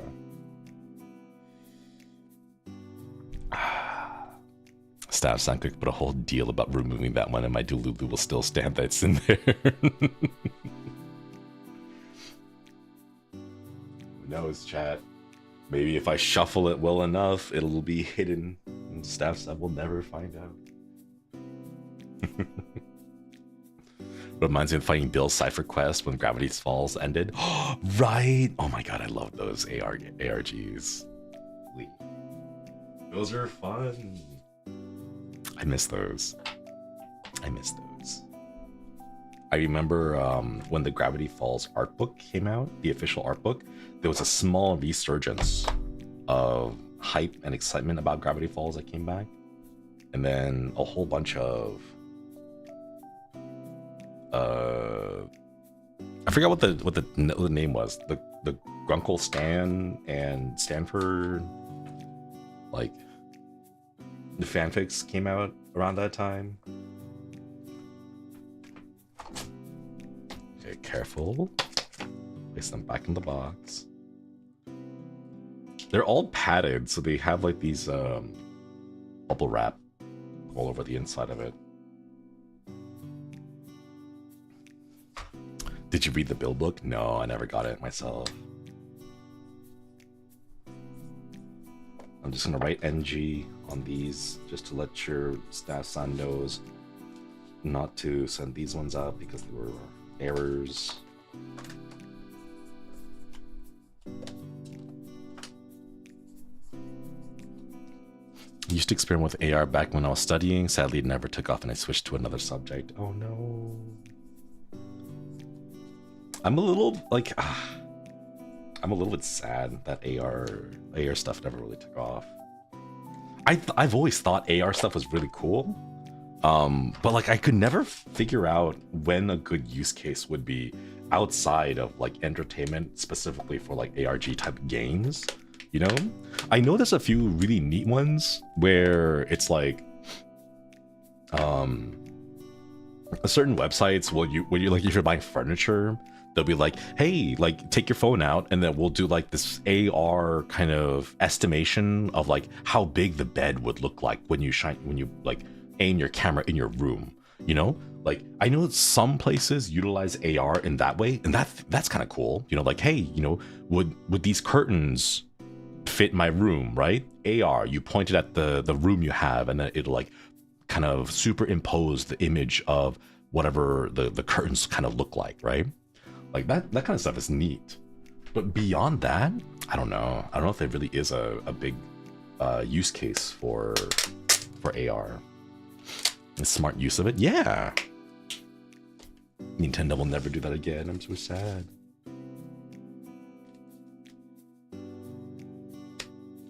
Oh, this one has padding. I wonder why. Okay, I'll leave this one for later then. Wow. I thought you were talking about ARGs. I mean, those two, ARGs can utilize AR, but I was just thinking about like AR on its own, augmented reality stuff. Wouldn't it be cool if like, I don't know, because I was thinking like if we had like AR like merch, you know, like if, I don't know whatever happened to it. Whatever happened to Holo Plus? That the HOLOLIVE social media app thing. It went live a little while back, and I was like, "Oh, Manachan, can we make our own accounts in there, and so we can like start tweeting and stuff on that too, on that place too?" And they were like, "No, just hold off for now. We'll let you know what happens." And then we never got an update about it. But I was thinking, like, if it took off, right, then we can add like a little AR QR thing, right? So the idea is this: you get a checky from your Oshi, right? And then the checky has like special hidden like QR stuff inside the image itself. So what you do is you place the checky on the table, and then you get the Holo Plus app and you shine it, the camera at it, and then a little 3D version of us would pop up from the checky, right? And then like maybe it could be like a really cool checky of like, you know, here's like here's Shinri's daddy daddy do checky, right? And it'll be like a little daddy daddy do checky. The art would be the same artwork from the music video, right? But the little 3D model that pops up from it would be me doing the dance, like the full dance routine of the daddy daddy do, and you would hear the song play as well. Like that would be really cool if we could have AR like merch like that, you know? That'd be so cool. But I don't think that would be possible because it's way too involved, you know? But like AR checkies like that, I think that'd be really cool. Man. I remember someone making a AR Yu-Gi-Oh project where they would have like the phone scanning the cards, and every time they would scan the card, like the little monster would appear and have like a small like idle animation, and it was really cool. But I don't know what happened with that. I don't know if it like kind of fell off or took off or whatever, you know. But I don't know, I think AR is really neat. And just know that it's a lot of development time, sadly, for not that much return. JS Pancake, thank you for the 16 months. Okwiri Okwiri. I think they had done this for the HOLOLIVE e-voucher cards, saw it at last Expo. Yo! That's kind of cool. Ooh. I didn't know that. Okwiri, thanks for re-upping the membership. Sega did that with 3DS AR cards and Project Meet. I don't see why it couldn't work on the phone. That's what I'm saying, right? Like, as long as the apps are updated, it should still work, right? Reminds me of Monster Rancher, where you could swap discs to get random monsters. Cool times, cool times. That'd be kind of terrible though. If like you get the really cool checky with the AR feature to it, and then like because we don't know where the thing is, like we accidentally sign over the QR code, and then it doesn't work. I would feel pretty bad. So they would have to be like, hey, please sign, but make sure you avoid signing over these portions because that's what the camera uses for AR generation or whatever, you know? That was a whole thing for the 3DS back in the day. So fun. Yeah. Not anymore though, sadly. Rest in peace, 3DS. Well, not rest in peace, but like the eShop is gone. A lot of the connectivity features and functions are gone. I know some people still bring the 3DS over to conventions and stuff, so you can do, what was it called? Street Pass? Where you like say hello to people and then you can exchange like Nintendo 3DS contact information or whatever. Fill a little quota of like, hey, I met these cool people from these places, things. Yeah, Street Pass. I remember those days. Only 10 at a time. That's the worst thing. Man. Only 10. Ugh. Because I remember when it first came out, I was like super into that, and I was stressing out because I would go to a convention and it would instantly cap at 10. Like you just hit 10 street passes instantly because everyone brought their 3DS with them. So I would have to constantly open the 3DS and clear through the queue. And then as soon as the queue would be clear, there'd be 10 more connections because everyone around you all had a 3DS, you know? Then I was like, I want to get as many as I can. So I would spend way too long just staring at my 3DS, clearing through all the street passes. And then I realized at some point, like, I'm focusing too much on the street pass and not enough on the con itself. So I was like, I will accept it. I will miss out on most of the street passes, but that's okay because I'm here for the convention and I'm not here for street pass collecting. But like a little part of me was like, darn, you know. Animal Crossing New Leaf villagers moved to my friend's town after convention. You guys remember? Do you guys remember the Animal Crossing New Horizons like shenanigans that was going on in 2020? Oh my god! Like people sending death threats to each other about like, you don't deserve to have Marshall on your island, give him to me instead, and just crazy. Oh my god. Or they'll be like, I don't know who, well, I don't know all the Animal Crossing villagers, right? But yeah, Raymond was a big one. They'd be like, I have Raymond in boxes, and like I'm selling Raymond for like the next highest bidder or whatever, and it's like 17,000 bells and all these rare items and stuff. You know, man, it was crazy. And then people would send each other just like constant harassment because they couldn't get Raymond or something like that. I only remember the turnip stock website and inviting randoms. Oh God, that's true. Yeah, I did that too. Every now and then you'd be like, I have turnips, 350 bells per turnip. And then other people would be like, I have like 500 bells per turnip, but you need to pay an entry fee to come to my island in order to get it in the first place. And man, that stuff is wild. Crazy. Did you guys know back then Neopets had a paintbrush cartel? I only know about this tangentially because a friend told me about it. They were like really into Neopets. I wasn't that into Neopets. I just did my daily like omelet eating and then a few mini games. But like they were fully grown ass adults going around like operating a paintbrush cartel in Neopets. And I'm like, what the hell? But yeah, there were like crazy things going on there.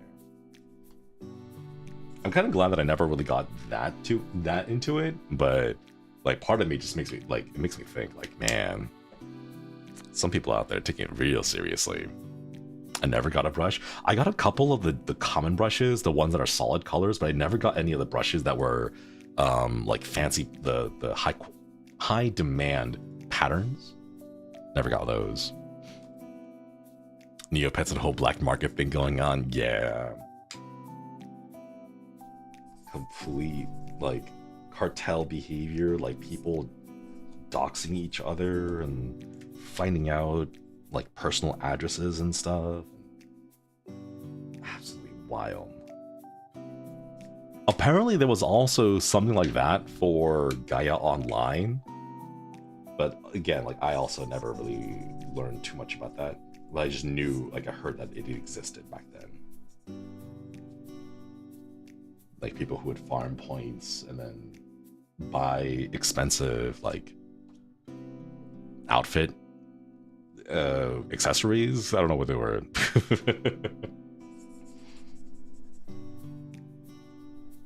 Good times, Chad. Good times.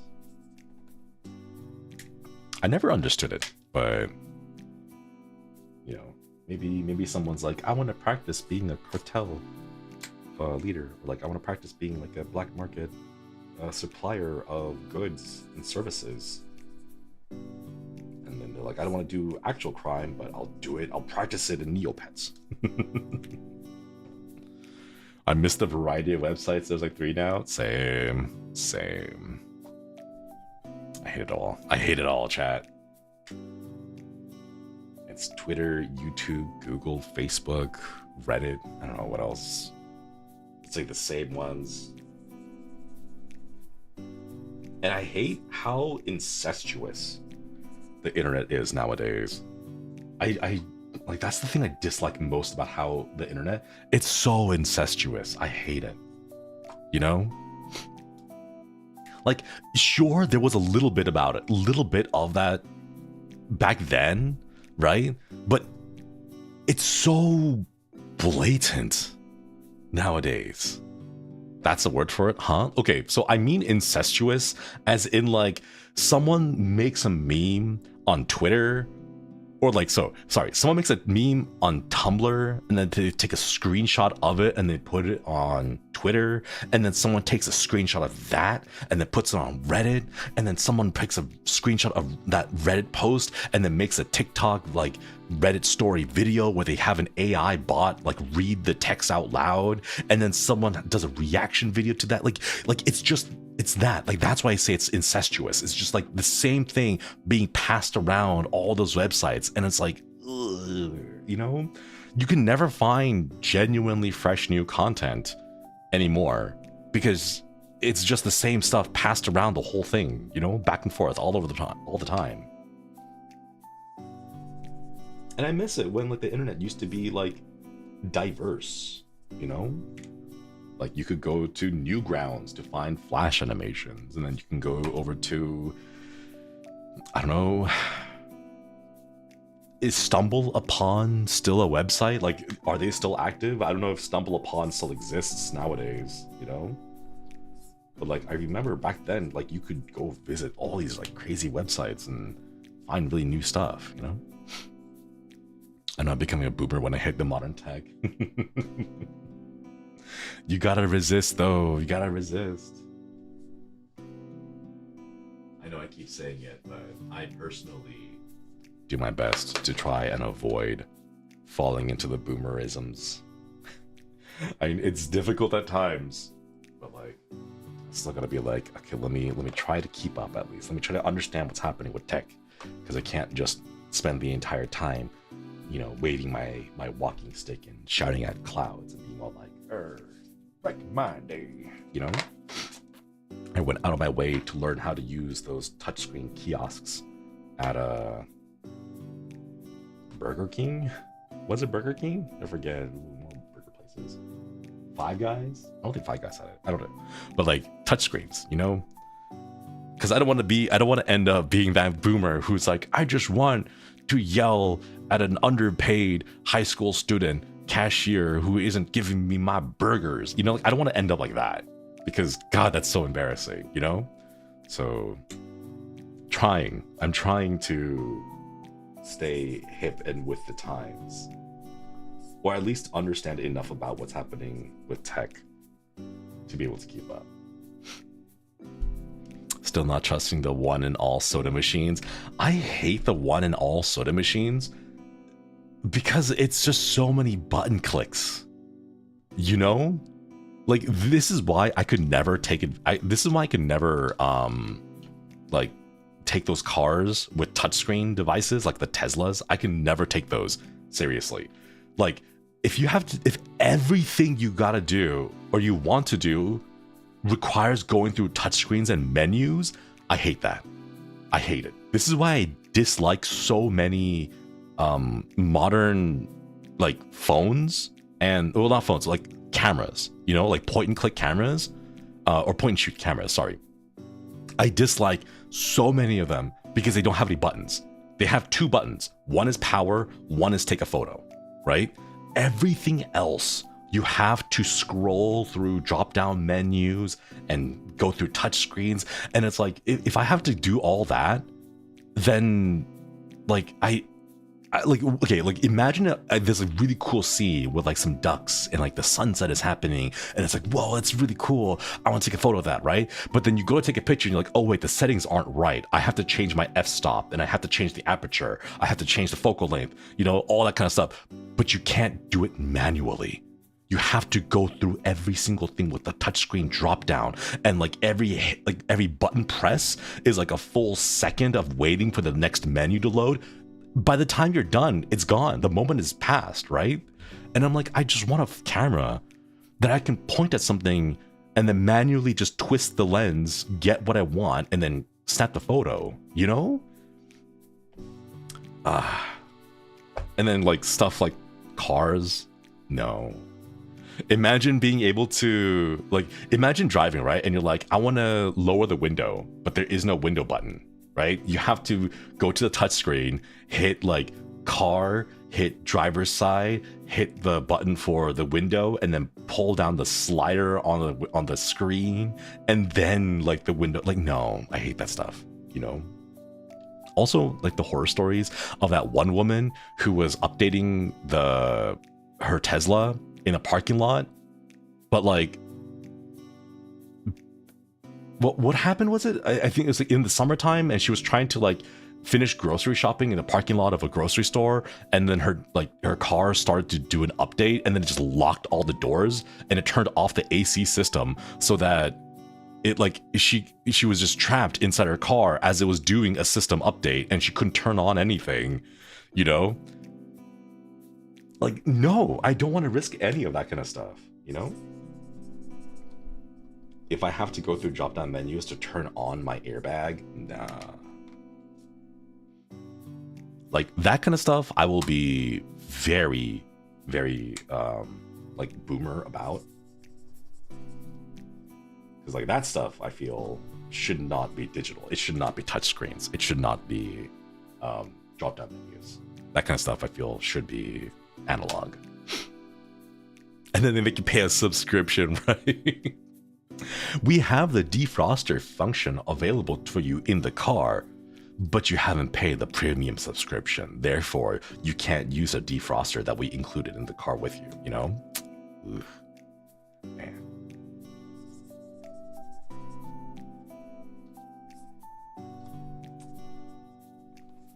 It's not even just Teslas though. Like I see a few comments in there about Teslas. Like yes, but it's not just Teslas. Like I know like other makes, other brands also do that too. BMW and the heated seats. Yeah, gotta pay a subscription for the heated seats.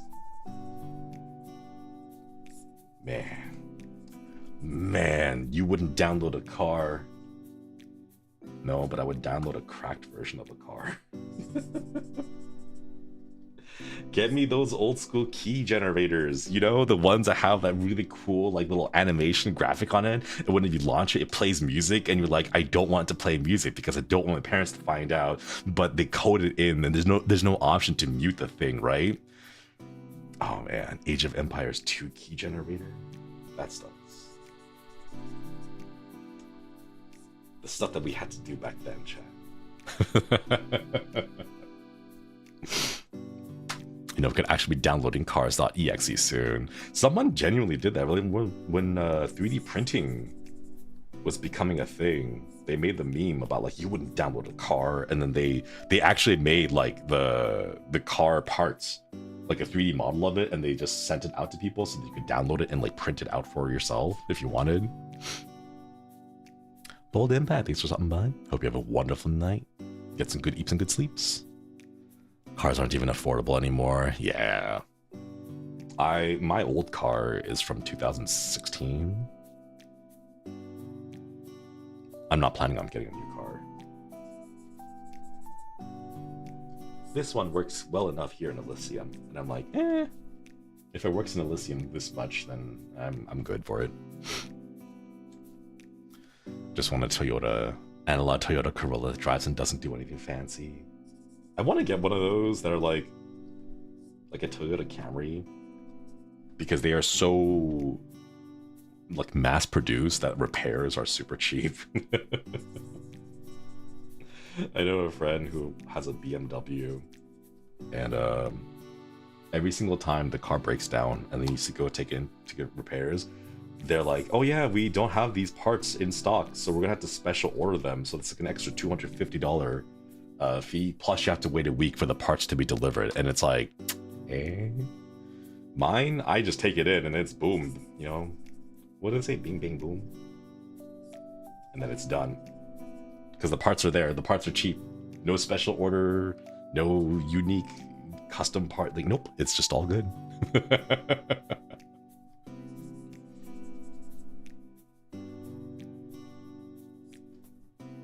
And they're like, but the prestige, and it's like, really, the prestige? Who are you impressing? The retired elderly that live around here in the neighborhood, driving what, 35 miles down the residential lanes? What do you plan to do with the car when you move though? I plan to just sell it. Maybe just toss it over to my parents. I don't know, haven't decided yet. It's still pretty far away, so it's either one of those two. Not saying that we should have socialism, but having a walkable neighborhood with robust public transport would be peak. Man, imagine public transportation. That's the big thing that I'm looking forward to when I move to Japan, being able to utilize public transportation. Gosh, the subway system is so nice. The only thing is you gotta make sure that you're done with all your tasks and duties before like 11:30, because if you miss the last train, oh, that's a little painful. But yeah. Is it a midlife purchase mayhaps? Me? No. My midlife purchase isn't for like another year at least. But we're getting there. We're getting there, Chad.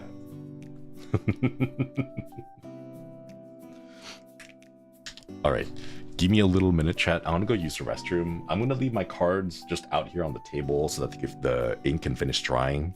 But I'm gonna go use the restroom real quick and I'll be right back. Yeah. I hope you all behave. Be nice to each other, all right?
Hello, chat. I am back. What? What? Oh my goodness. Oi. Hang on. I'm gonna scroll up real quick and grab them all. Umemi, thank you for the gift of membership. Hip hip ray. Camellia, thank you. Shiny Klefki, thank you. Thank you. Felicity, Nan, Fir Tree, Alcohol, Black Sheep Prime, Cowdy, and Any Plush. Chadney, thank you, thank you. Thank you for all the gifted memberships. I already see them, but can we get some more hearts in chat for the gifted memberships? Thank you, thank you. Scatter. Thank you so much for all the gifted memberships, everyone. Maybe it's a good time to have a little sippy sip. Not too much, just a little bit. Mochi, thank you so much for the gifted membership as well. Thank you, thank you. Get some more hearts in chat for the gifted membership. Yeah. Okay, the sip of tonight will be Kruto, the vodka. Distilled 9 times. That may have been a lot. That may have been a big pour. Oh my god. That's okay. We'll sip it. We'll sip it over the course of a couple of times. A period of time.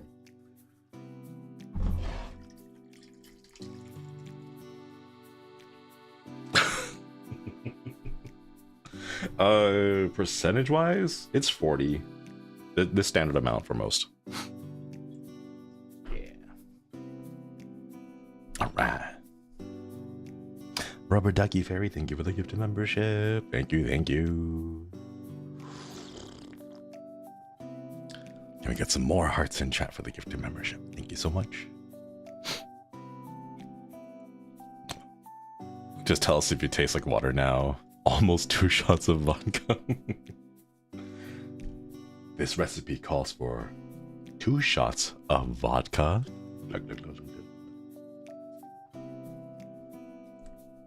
What was she going through?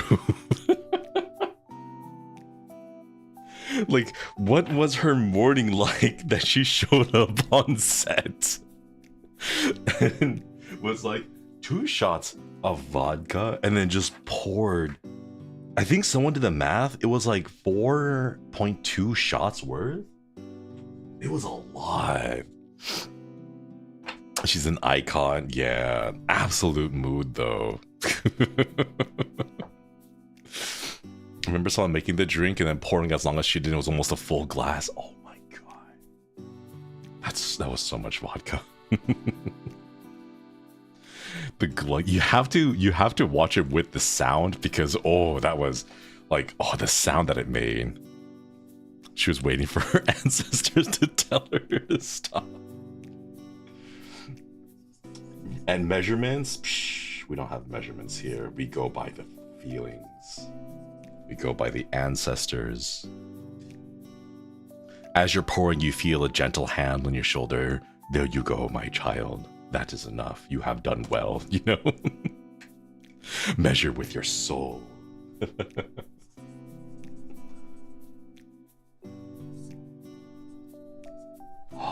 Wait.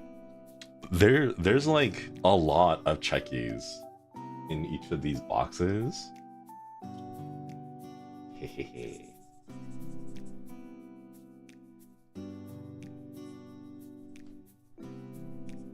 What if I give one from each of these boxes? A small kiss. Just one from each, you know? Hey what? Thank you for the gifted membership. Thank you, thank you. Gonna get some more hearts in chat. Okay, hang on. I just sipped, my lips are a little wet. I'm gonna like dry them. Okay, this one that I just signed. Can you hear that? Shake it like a Polaroid. Shake it like a Polaroid.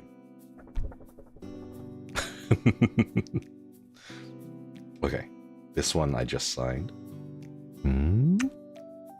There we go.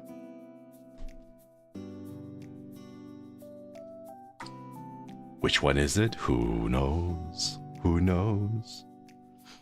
by the end of the vodka, it's just gonna be scribbles. So the vodka tastes. No, it's not that much. I literally had one sip, Chad. I had one sip. I'm not a lightweight. I can survive at least 4 baijiu because I have experience. And I managed to survive 4 baijiu. And I managed to get back home without the boys on my own after imbibing that much baijiu. So I know I'm able to handle myself up to that point.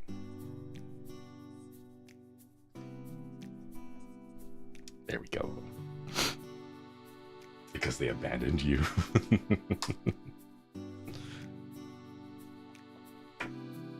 Go.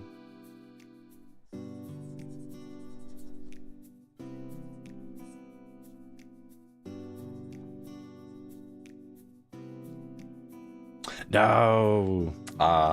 This one is a little bit too close to the edge. Darn it. NG. No good. Put this one away into the no good pile. Yeah. Do we need an intervention? Not yet. And it's not we. It'll just be me.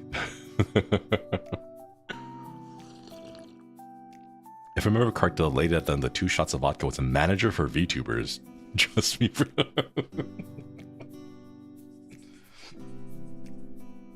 Oh my god. The boys have settled down significantly now. They've settled down significantly now, right? But back when Gerard was getting... Was it Gerard? Gerard and Gold Bullet? When both of them were getting their VODs, like, bonked constantly, you guys could have made an edit of that, but, like, make it shikamane. Shikamane's like, and 2 shots of vodka. But no, they've come a long way since then. So they've gotten a lot better. I don't think I've heard too many shenanigans coming from their side. Have you?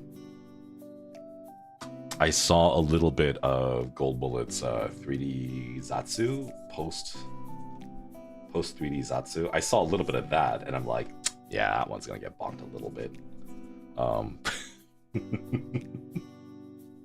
But at least it's not as bad as Axel and Altair's post 3D collab Zatsu thing, where Toraman is like, nothing is worth keeping. Nothing is worth keeping here. We're gonna chop everything away. The 2-minute VOD, yeah. It wasn't a scalpel, it was a whole ass chainsaw that he went in there with. It got so much of it. The loading and ending screens together are more than the rest of whatever remaining VOD is there. Speaking of Altair, does he still have a studio? I believe so.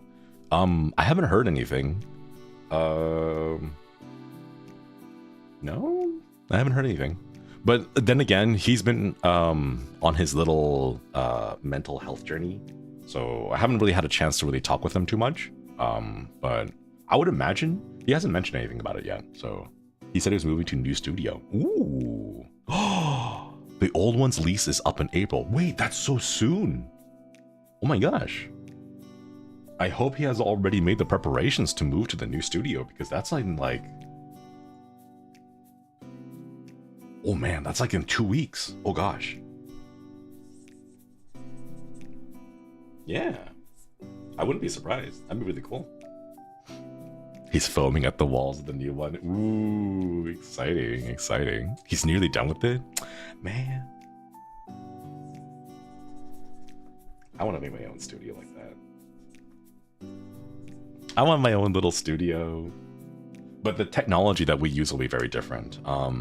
I believe Altair mentioned that he uses cameras for his motion tracking. I use what are called base stations, And instead of like a visual camera that tracks like, you know, those like motion capture, the suits that you see actors use with the plus signs and the little dots all over their bodies.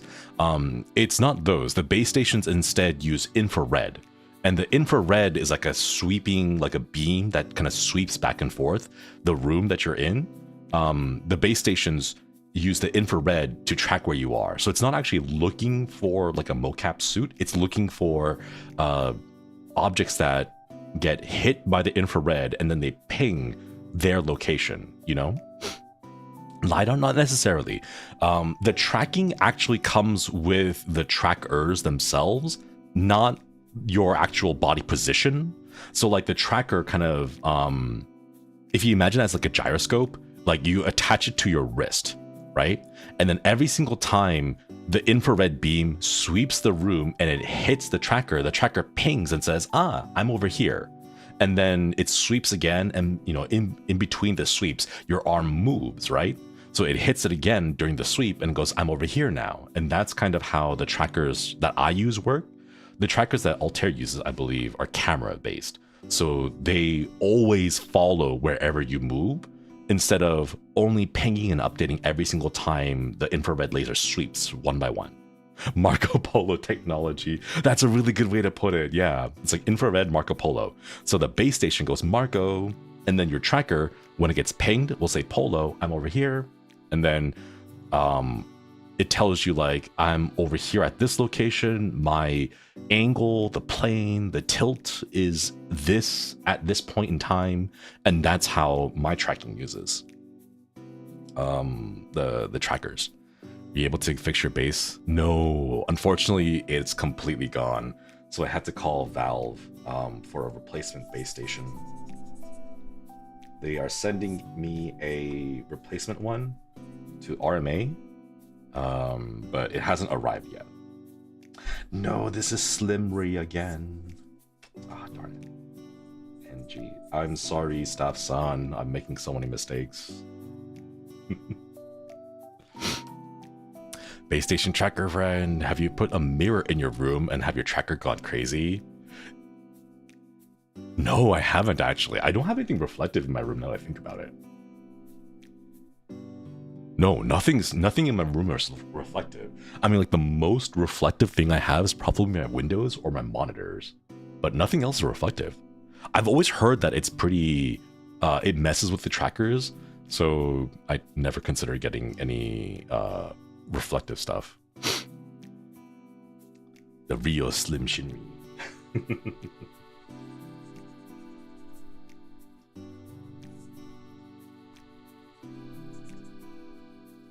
Yeah. I am so glad. I am so glad that when I made my idol signature, that I had been using signatures for a while. So, whenever I have to sign it, it's real quick and easy. You know, my signature is very easy to sign because, like, I grew up in a time when we had to sign everything, you know? So, you know, like all the, like your leases, your rent forms, your official like bank forms and everything, right? And then you take a look at like Bettel or Haka's signatures and you're like, trying to copy that exactly the same every single time on 100 different checkies. Good luck, boys. I think Gold Bullets has the crosshairs around it too. Like he's gotta draw that like almost perfect circle for the crosshair. Like, good luck. I asked because it happened to me a few of my VR friends before. Ah, yeah, I have not had that issue yet. But thankfully, I think it's mostly because I don't have any reflective surfaces in my room. Poor Gibby. Wait. Hold up.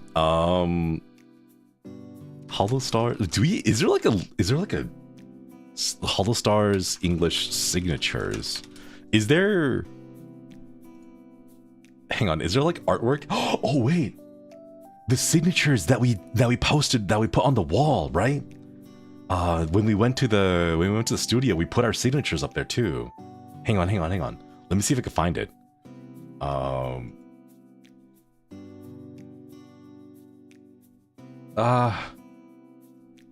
What, Chad, do you guys remember what keyword I used when I posted it? What tweet was it? Like, our signatures? What keyword did we use when we posted it up there? Oh yeah, we did. Okay, it was our signatures, okay. Ah, there it is, nice. Keisha, welcome back. Okoidi. Welcome back to the Koilet dude. Welcome back. Oh, I see it now. Okay, let's see. Okay, there's mine. Axel's signature is... Okay, Axel's signature is literally just his name. Super easy. Flayon's is also his name, kind of overlaid on top of each other. That's good. Altair's has a really cute little star for the A. Not that difficult. The T in his name also becomes a sword in his official signature. So I can see that taking a little time, but the star is not too difficult to make. So I can see Altair's being like a medium difficulty. Bettles, I think, would be a little bit harder trying to get the face on the B consistently every single time. Let's see, where are the other signatures? Oh, I can see the senpai signatures too. Ryo senpai's signature is a really cute, like, ghosty cat one. Very easy to make. The board isn't like organized in the way. No, it looks like most of us have pretty easy to write signatures, except for Haka's signature might be hard because when he writes Banzoin, the Z crosses into the H, which is really cool stylistically.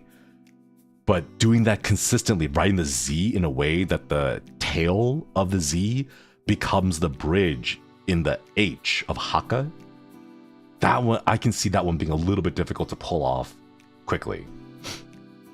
Bettles is a struggle. The sword and star signature is kind of fire. Yeah, because Bettel also has the hat, right? Hang on. Gavis Bettel signature. Let me see if there's any images of that one. Not on Google Images. Oh gosh, that's actually really... I realize now there isn't like a good repository of all of our signatures. Like there isn't like a wiki that we can go to and be like, hey, here are like the samples of all the boys' signatures. Huh.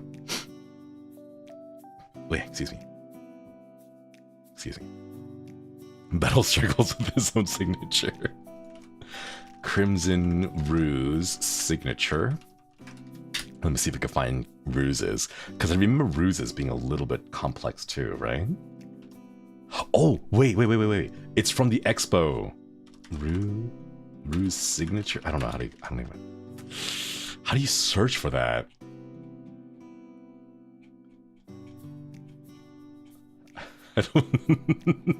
Chat, I don't know how to search for it. I'm sure it's somewhere there. I know people have posted pictures from the expo of the little wall of our signatures. Yeah, under the Holo Expo tag. Was it hashtag Holo Expo _day1? I don't... What was that? What was the full hashtag again? I don't remember. Holo Expo. Oh, wait.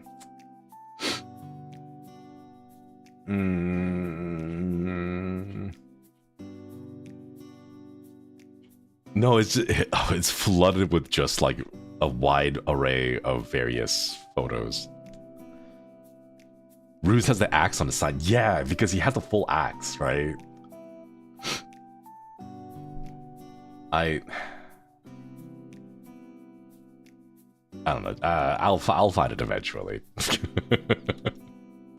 We need a website with the Tempest manga, right? We need a place to have a smaller repository of all of our signatures. Add wall, Holo Expo wall. Let's see. in the media tab, maybe we can find. It's mostly my senpais that I'm seeing. I don't see the specifically like the maybe Armis. If I type in Armis as a keyword, is there?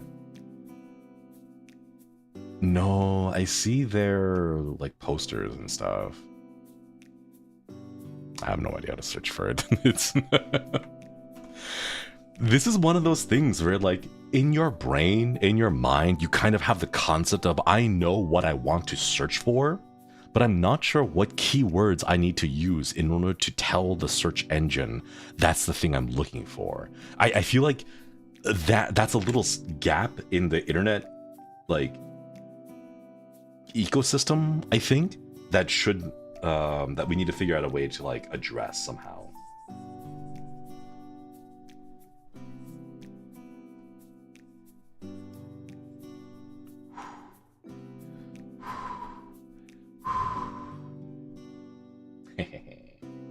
Your Google Foo? No, my Google Foo is pretty bad, but I take no responsibility for my Google Foo being bad. I blame Google for becoming a really crappy search engine, filling my images search with only shopping links and like the AI crap. Like I don't take responsibility for it. I blame it entirely on Google. I claim no negative energy from that. It's just not my fault, you know. Google sucks now. It does. It used to be easier, than AI got into things, and Google is legit worse. I can't search for anything. I can't search for any item or object because if I like for example, looking for things will never give you images of the things. It'll only give you product listings of the things. And like that's what I hate. Everything has to be commodified. Everything has to be monetized. It has to be commercialized. And I hate that so much.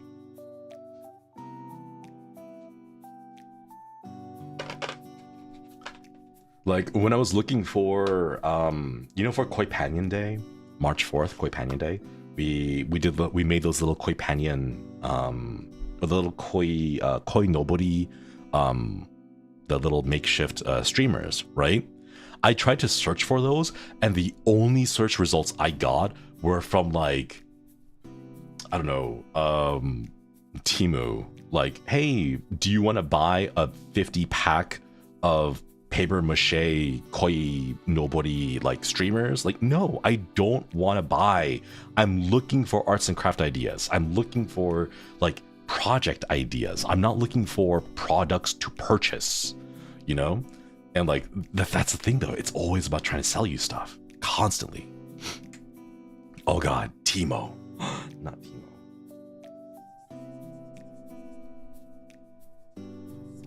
Up, 2, 3, 4. But yeah, that's why I just, I have a bunch of koi-shaped lanterns. You're making the koi nobody made me itch to assemble one. Ooh, please do, please do. I would love to see it.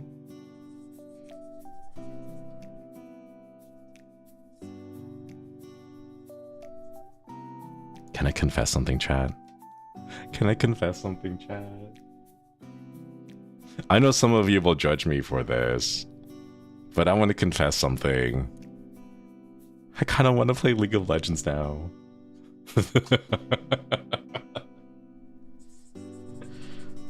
After the tournament that we played, I kind of want to play League of Legends now. It was fun, okay? Like, it was good because like Axel and I had like such good communication. IPN being the shot caller, and like every single time we had the team fight, he would call out exactly who needed to be prioritized. Like, oh man, like his prio was so good, and like every single thing that every single team fight that we had, it was just you know, and like that feeling of having such good teamwork, you know. The ward placement, yeah, to be able to see everything. Like we saw every single gank that was coming our way because my wards were so good. It was, you know, It's okay, Shinri. Once you play League with randoms, you're never gonna want to play. True. I know. I am aware 100% this worked out because we were all on a team. We had all practiced together for a little bit, and we were all on voice comms together. I'm aware of that, and if I go with randoms, it's gonna be a completely different experience, you know? But like, there's a little part of you inside that's like, but what if you get like good randoms, you know? What if you get good randoms who are gonna work together on a team and cooperate together, you know? Like, imagine how good that's gonna feel, you know? I guess it's kind of like gambling in a way. Marvel Rivals. We know. Good randoms. Gotcha pull. God, is everything gotcha?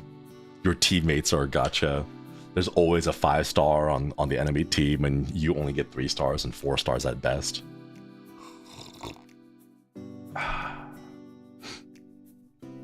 Imagine if we made League of Legends the play-along game for this month.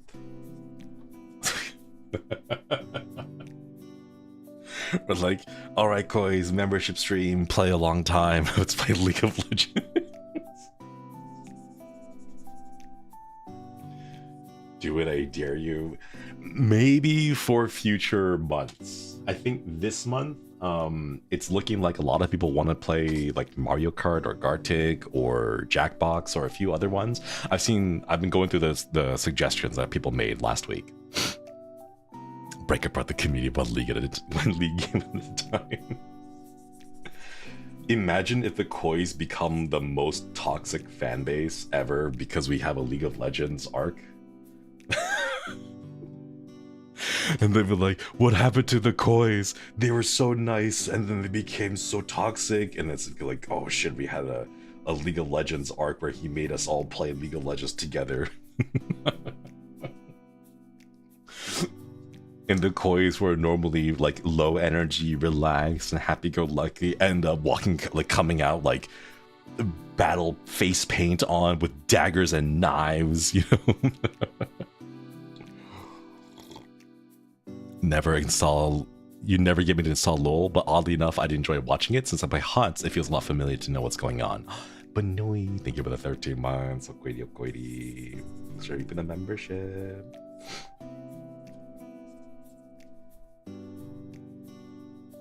HOTS?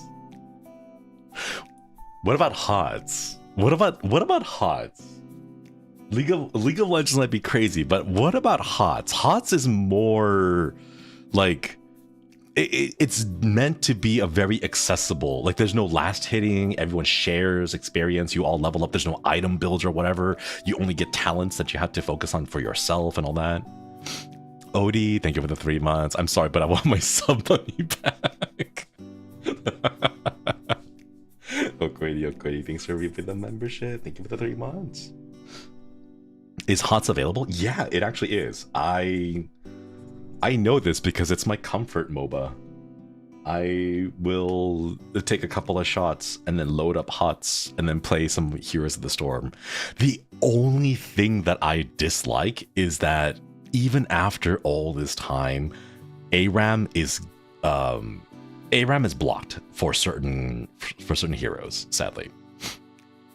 T, thank you for the 25 months. Okwedi, thank you for re-upping the membership. Welcome back. For example, Abathur, Leoric, and Sergeant Hammer are banned in ARAMs. You cannot play those characters. There's a few, what's ARAM? ARAM is an acronym that stands for All Random, All Mid. And it comes from the original like MOBAs where they used to have 3 lanes. There's like the top lane, bottom lane, and the mid lane, right? So All Random, All Mid was supposed to be a silly custom game mode where everyone would pick a random character and then they would all play in the middle lane. which is where ARAM came from. ARAM eventually became adapted as an official game mode for these, where it's a single lane with all 5 versus 5 players fighting on that one lane. It gets very chaotic, it gets very hectic at times, but it's a very easy, low pressure, low commitment type of a gameplay where you just kind of have fun with it without worrying too much about things like objectives or like last hitting gold vision, that kind of stuff. You know, it's supposed to be a lower pressure one. Yeah, middle lane, not mid. Yeah. Is HOT still good today? It hasn't changed. They have not made significant balance passes in the last like 7 years. So whatever you remember about HOTS, it's kind of like frozen in place in a way. Like it's kind of stuck there. So whatever you remember about it last time, it's probably about the same as what you remember. It hasn't really changed too much. Yeah, it's in stasis. Yeah, like StarCraft. Exactly. We should play Smite instead. Didn't they recently announce that Smite was being sunsetted? Sunsetted? I forget what the proper term is. But I thought Smite was going away in favor of Smite 2, wasn't it? I had a friend who used to work with Hi-Rez, and they mentioned, actually, no, I should not say that. I believe he was under NDA when he told that to me. So I probably shouldn't say it at lest I put them at risk. But like, not what he said specifically, but what the community said about Smite. The ultimate God Pack, I believe, is the thing that a lot of people kind of point to as like that one was, it was a great idea, but the ultimate effects that came afterwards resulted in some struggles. You know? Like one of those, like you pay $35, was it $35 or $30? Or like 40 or something like that. You pay money up front and then you get access to every single god for life. Like as long as the game was going on, you get all of the future gods that get released, right? So what ended up happening was the company got a huge influx of funding, like air quotes funding, right? A huge influx of revenue early on. And then like a year goes by, 2 years goes by, 3 years, 4 years goes by. And a lot of the players who still play actively, they don't contribute enough by purchasing skins because they don't have to buy the gods anymore. Right? So like while the idea back then was incredibly generous to the player base, ultimately it did backfire in some ways. And like the community kind of knows it and is aware of that. It's so short-sighted. Well, the thing is, like back then, you got to remember, it was around like 2014, 2013 when like League of Legends was absolutely massive. Dota 2 was absolutely massive. I mean, they still are, but like it was the height of the MOBA, right? You had like Heroes of New Earth, you had Aeon of Strife, you had Strife on its own, you had Tome, you had Dawngate coming out. Like all these MOBAs came out at around the same time.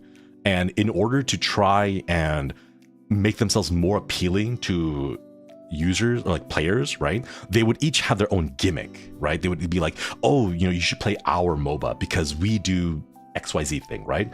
And one of the big draws of Smite was you purchase the Ultimate God Pack, you get access to all future gods forever. You know, as long as they continue developing it, you get every single new god. And that was a big draw at the time, which is why Smite managed to survive as long as it did compared to other MOBAs at the time. For example, like Dawngate came and then survived for about a year and a half and then kind of went away. Strife came around, survived for about a year and a half, and then also went away. You know, all those games came out and there was just so many MOBAs that were competing for a player base that, you know, was already very dedicated to League of Legends or very dedicated to Dota, you know? So they had to find a way to do that. So at the time, it seemed like a very smart decision, but there would be no way for them to like know exactly what happened in the future, you know? MOBAs don't last that long. The thing is, like, League of Legends and Dota 2 are still incredibly popular. And I I'm not sure what quality about those two makes them stand out versus all of the others, you know? Like, did they just hit a critical mass of players before a certain threshold? Like, I haven't studied that enough to know exactly why, but something about them has allowed them to survive a long time. Jojo, thanks for stopping by. Hope you have a wonderful night. Get some good eats and good sleeps. I wonder if it's first mover's advantage. I believe it is part of that, but then you have to ask the question, why did Heroes of New Earth not also survive? Because back then, those three, League of Legends, Heroes of New Earth, and Dota 2, were the big ones. Why did Heroes of New Earth, which was considered to be one of the top big three MOBAs, why didn't that survive in the same way that League of Legends and Dota did? You know, like what were the differentiating factors between the games? Was that even a thing, Lavav? Yeah, Heroes of New Earth was pretty big. It was pretty big. It was the number 3 MOBA for a solid amount of time. It was consistently there until Smite overtook it.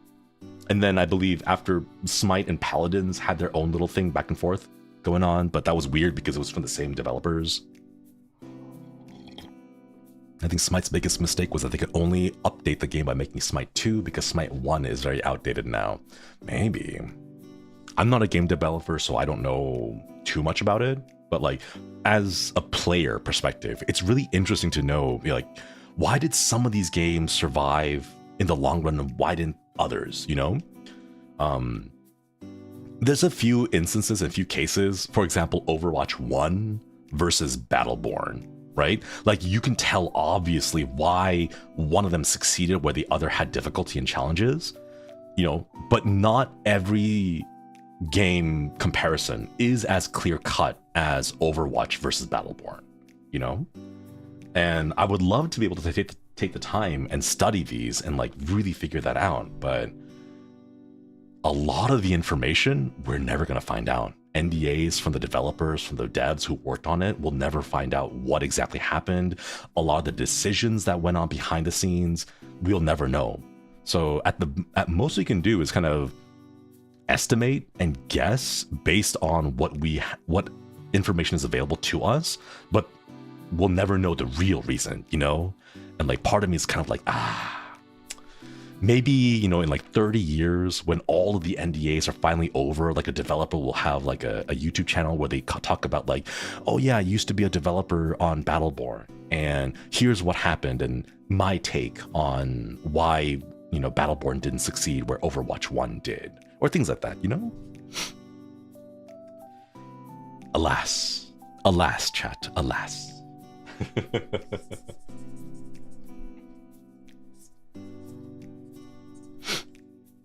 What was that other game that recently came out and unfortunately had to close? It's probably not a single factor decision. I feel like there's a lot of death by 1,000 cuts. Exactly. And there's no way that, no, not Concord. I'm not thinking about Concord. I'm thinking about, it's the game where it's supposed to, the Valorant one, the one that was supposed to come after Valorant. I believe a streamer was like frontlining the promotion of it. Deadlock? No, Deadlock is still in alpha, so I don't want to make any judgments about Deadlock yet because Deadlock is still in alpha and it hasn't been released even as a beta form yet, so I think making judgments right now is a little unfair to it. Shroud's game? Yeah, what was that one? The one where you played as two bodies? One player, 2 bodies, and it was like a 3v3, but each of the players controlled 2 bodies. And then it was like very Valorant-esque, and it had like a cel-shaded look to it. I forget what the game was called. But I hear that one was, the servers are being shut down. Shroud's game, I think it was. What's it? Shroud's game? Spectre. That's what's called. Spectre Divide. It's a 3v3 game. You can imagine Valorant as like a 3v3, like Valorant-like, where one player controls 2 bodies, 3v3, so it's like a 6v6, but there's only 3 people on each team. That one, Spectre Divide. Time to go. Okoiri, Rain Mystic, thanks for stopping by. Hope you have a wonderful day. Please take care. Didn't hear that one. Yeah, I'm not sure. I think it popped up in the pretty competitive field ranking, or like, sorry, not the word. It was a discussion topic amongst competitive FPS players, but I don't think it reached a critical like tipping point in player base to make it succeed over the long time. Seems complex though, 2 bodies to control. I feel like I've read a lot of reviews where instead of players using 2 bodies simultaneously, instead they just used it as additional lives, and that kind of defeated the purpose of having 2 bodies. It was difficult for people to like really grasp the full complexity of the game, and I think that definitely contributes to the difficulty of getting new players in. For example, StarCraft 2 nowadays, I think I do not blame anyone for looking at StarCraft 2 and saying, I love to watch it, I don't want to play it. You know, I can understand a lot because the game itself asks a lot of new players, you know? I'm worried Strinova will be the next to fall out. It was fun on release. Is Strinova the one that's like the 2D one where you have like the third person, like the 3D like shooting, and then you can like jump into the walls and become a 2D character that like is able to, yeah, that's the one too, right? Yeah, I worry that's a little bit too complicated. It's adding a bit too much to the gameplay that may overwhelm a new player base that it needs. Like for me, you guys know I used to play EVE Online, right? And EVE Online had this really major problem of it would get new players, like every single month, it would get a good, like healthy number of players.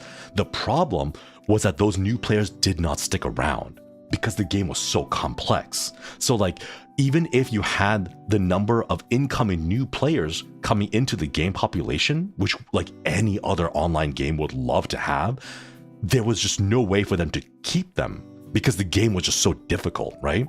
So I remember back in like 2016, 2017 or so, the developers, CCP, Crowd Control Productions, they spent like 2 years doing absolutely no major updates to the game and focusing 100% on the new player experience. As in, like, if you as a person who has never played EVE Online but just heard about it, wants to try it out, can you like onboard them into the world of EVE Online in a nice, like a welcoming way that one preserves the fact that it is a player-run universe and not like World of Warcraft, where you just kind of go in and like there are like set pieces that you can participate in, right? Like there's none of that in EVE Online.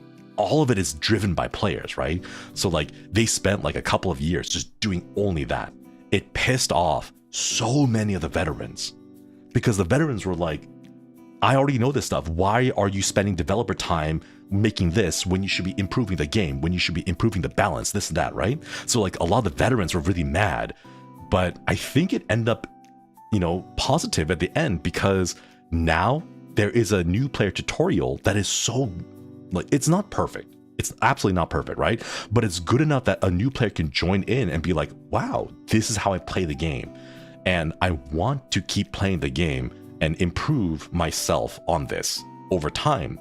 Because it's not like, welcome to Spreadsheets Online, suddenly overwhelming everyone, like if you just drop them like, hey, congrats, spreadsheets, like new players would be like, no, I'm out. Like, I don't want to deal with that kind of stuff, right? But like, there's got to be that kind of onboarding process, I think some games can take inspiration from other games like Final Fantasy XIV, where the onboarding is very digestible to player friendly and not get bombarded with information. Exactly. That's what I'm saying. Like there needs to be like a good enough onboarding that no matter how complex your game is, any new player that picks it up feels, hey, like I'm confident that I can continue getting better at this game, you know? I think some of the games right now that could do with a better onboarding process is Escape from Tarkov, which currently does not have any onboarding process. You log in, you make an account, you give your character a name, and then they're like, good luck, and they throw you to the wolves. There is one map in the game, it's called Ground Zero, where it's the only map up until I think level 20, your account level 20, where you face other players also level 20 and below. But every other map, it's just you get placed into the general population of all the other Tarkov players. Good luck, you know? It's either you swim or you drown. There's no hand-holding at all in the game, you know? Objective survive, maybe. Exactly. Sink or swim, 100%. Though, to be fair, for battle state games, like, to their credit, the game isn't finished. It is still technically in a beta. There's no point to making an onboarding tutorial for a game in beta that might still be changing and adapting as development goes on, you know?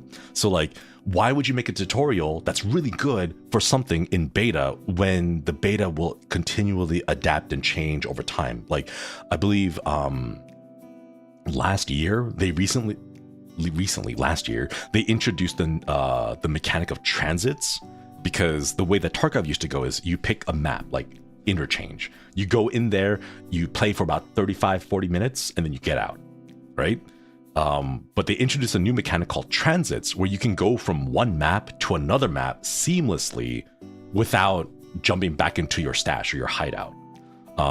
So like, if you make a tutorial and then you introduce this new mechanic called transits that lets you jump from map to map, now you have to go back and readjust the tutorial all over again. You know, you have to develop two things at the same time, right? So like, I understand why they don't have it, but like, games nowadays, like, they should focus on having good kind of onboarding tutorials in a way.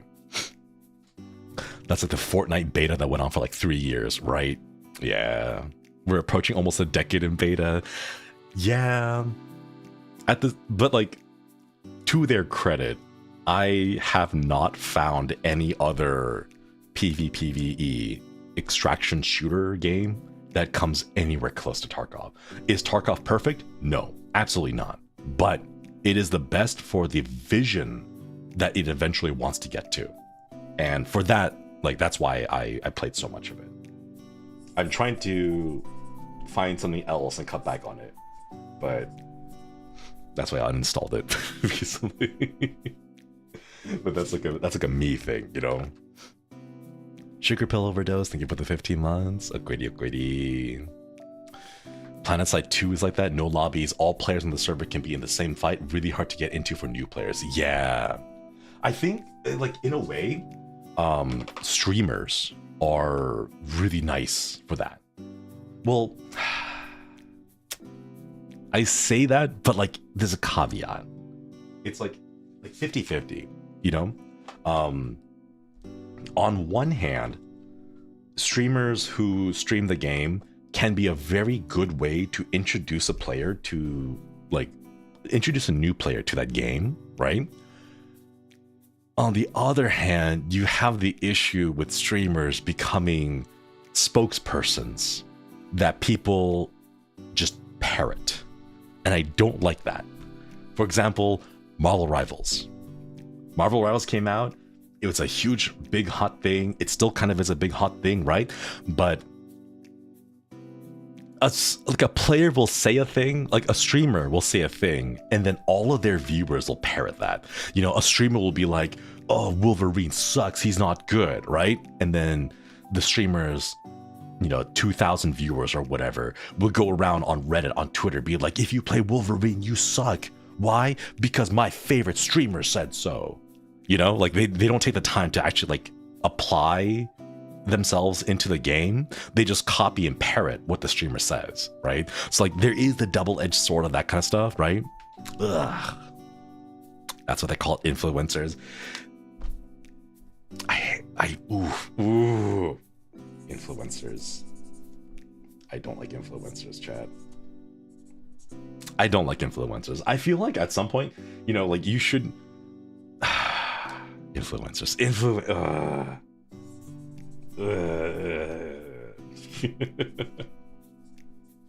I don't know how anyone can unironically look at themselves in the mirror and say like, ah, yes, today is a good day to be an influencer, you know?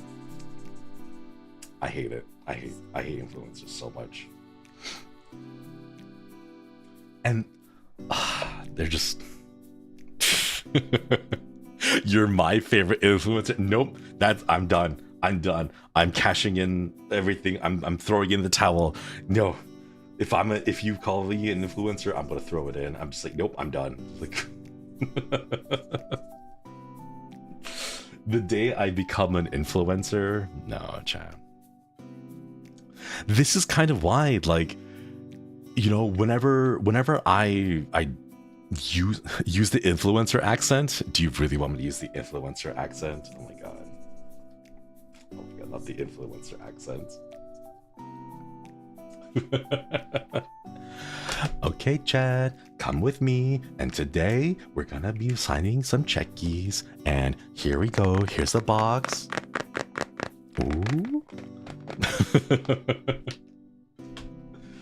There's a meme on there where like you don't have to like put words in it. It's just inflections. It's like no no no no no no no no no no no no no no no no no, like that kind of stuff. Like, I hate it so much. And the thing is, you know that one meme with a Buzz Lightyear thing, like, I'm a unique, special individual, right? And it's like a Buzz Lightyear toy, and then like the camera zooms out and it's the full shelf of like hundreds of Buzz Lightyear toys, right? It's that. All of the influences are that.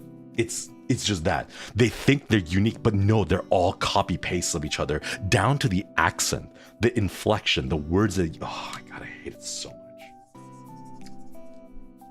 I hate it. Like whenever I do stuff, you know, like whenever I do like air quotes, like influencer stuff, like for example, I have a sponsorship stream, right? I will tell you everything that I like about it, I don't like about it. I'm honest with my responses. I'm not gonna be like no. Like I'm not like, you know, I don't talk that way because I'm just a streamer, you know? Ugh. Man, influencers. Ugh. If anything, I would like to be an influencer, but the influencing that I want to do is making sure that people are able to tap back into their critical thinking. You know, you see something on the internet, don't immediately believe it because someone who like just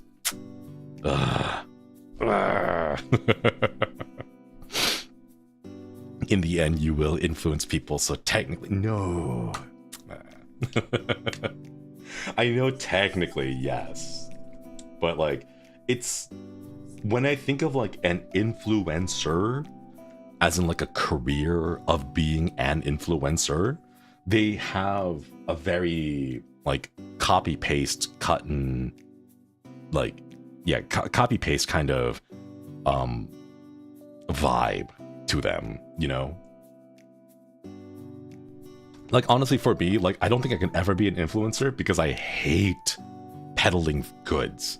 Like you guys have to actively tell me and remind me to be like, oh hey Shinri, don't forget you have merch, and I'm like, oh yeah, that's right, I have merch, you know? Like peddling stuff, like I don't like it. Upselling, I hate it.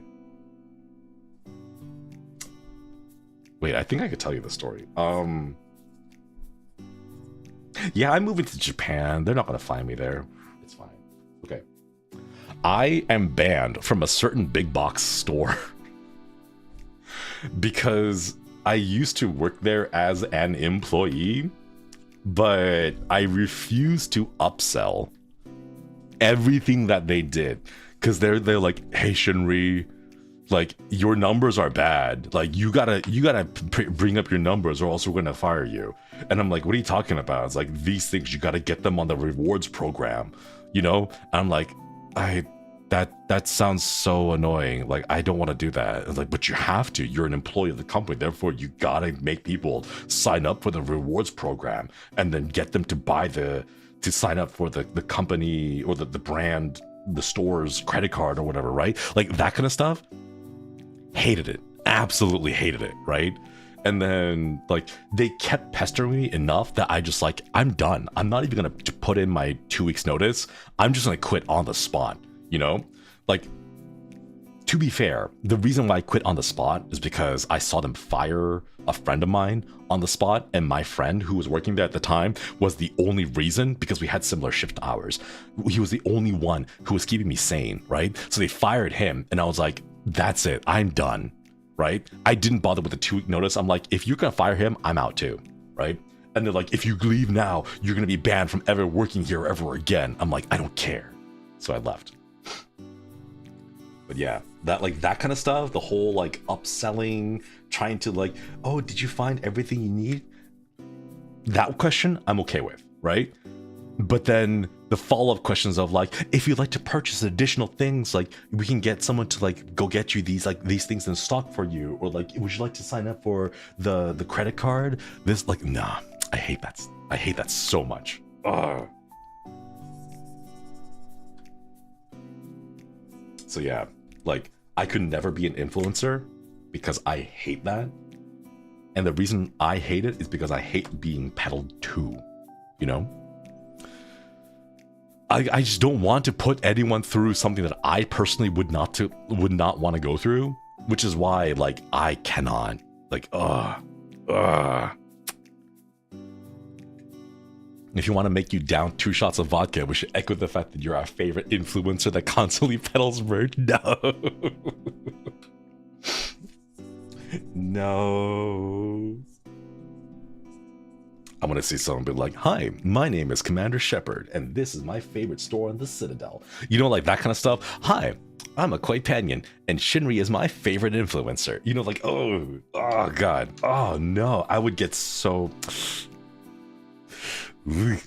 Sorry, like a genuine physical like quiver, like a tremble went down my spine just saying that out loud. Ugh, you know. I feel you, people that want to put me in the admin position, but I never wanted. It's definitely an ick. Yeah, banned from the collective. I just don't like. Because I'm the type of guy. If I go shopping, I'm like, I have a grocery list. I know exactly what I'm going to buy. I'm going to go there and get that, right? I don't want to be harassed by the employee who I know 100% because I was in their exact same position. I don't blame them personally. I know it's not their choice. They have to do it because they're employees. I've been in their shoes, right? So I don't blame them for it, right? But I just hate being upsold to. You know, like, would you like to sign up for the rewards card? No, thank you. But you get 10% discount? No, thank you. It's really easy if you just need your email. No, thank you. Like, we can use your phone numbers. No, thank you. I don't want to sign up for your rewards program. I know your manager is telling you and making you say these things, but please, I don't want to be bothered. Please do not make me sign up for the rewards program. I don't care. No offense to you. I know you're just an underpaid employee. But please just stop. You know, like, man.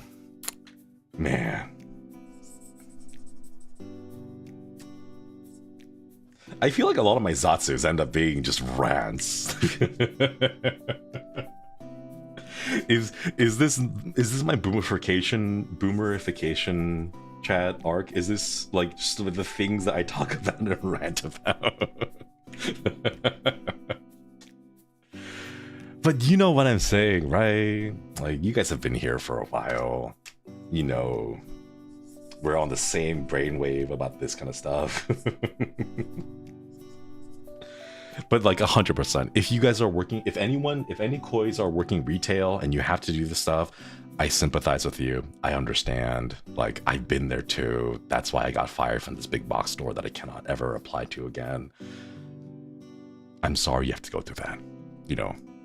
But man, that's why I hated selling things that feel so icky.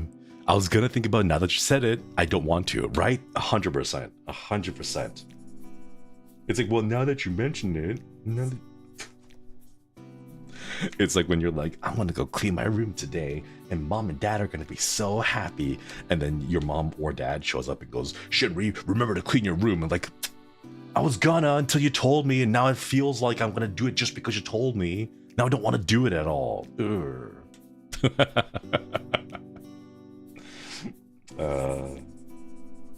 Good times, Chad. Real. I feel like it's a very universal experience that everyone has gone through, you know.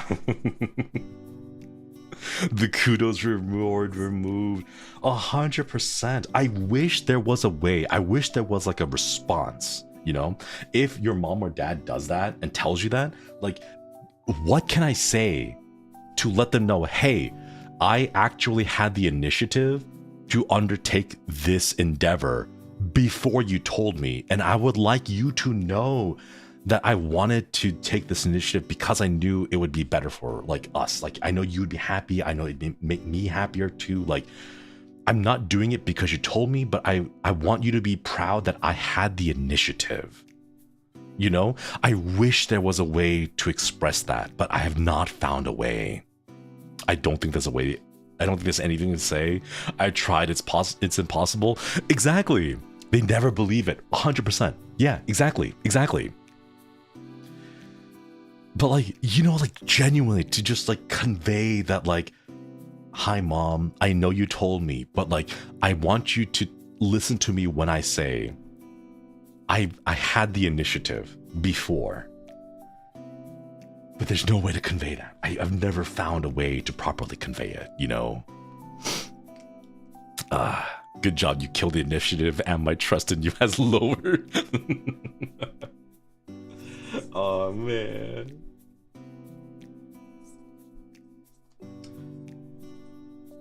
I really didn't have the initiative. I really did. No. I think it's one of those things where there really is no good answer. You know, there just really isn't a good answer.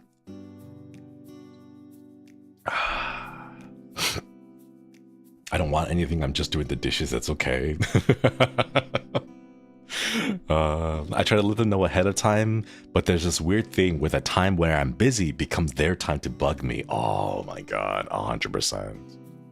I remember growing up back in Zinakuni, I'd be working, I would finish my homework, and after I finished my homework, I'd be like, yes, I'm done with my homework, I finished early, I have like an hour to go, I'm gonna play Diablo 2, Lord of Destruction, right? So I boot it up and I start playing, and then of course, when I'm playing the game, is when my parents would see me, right?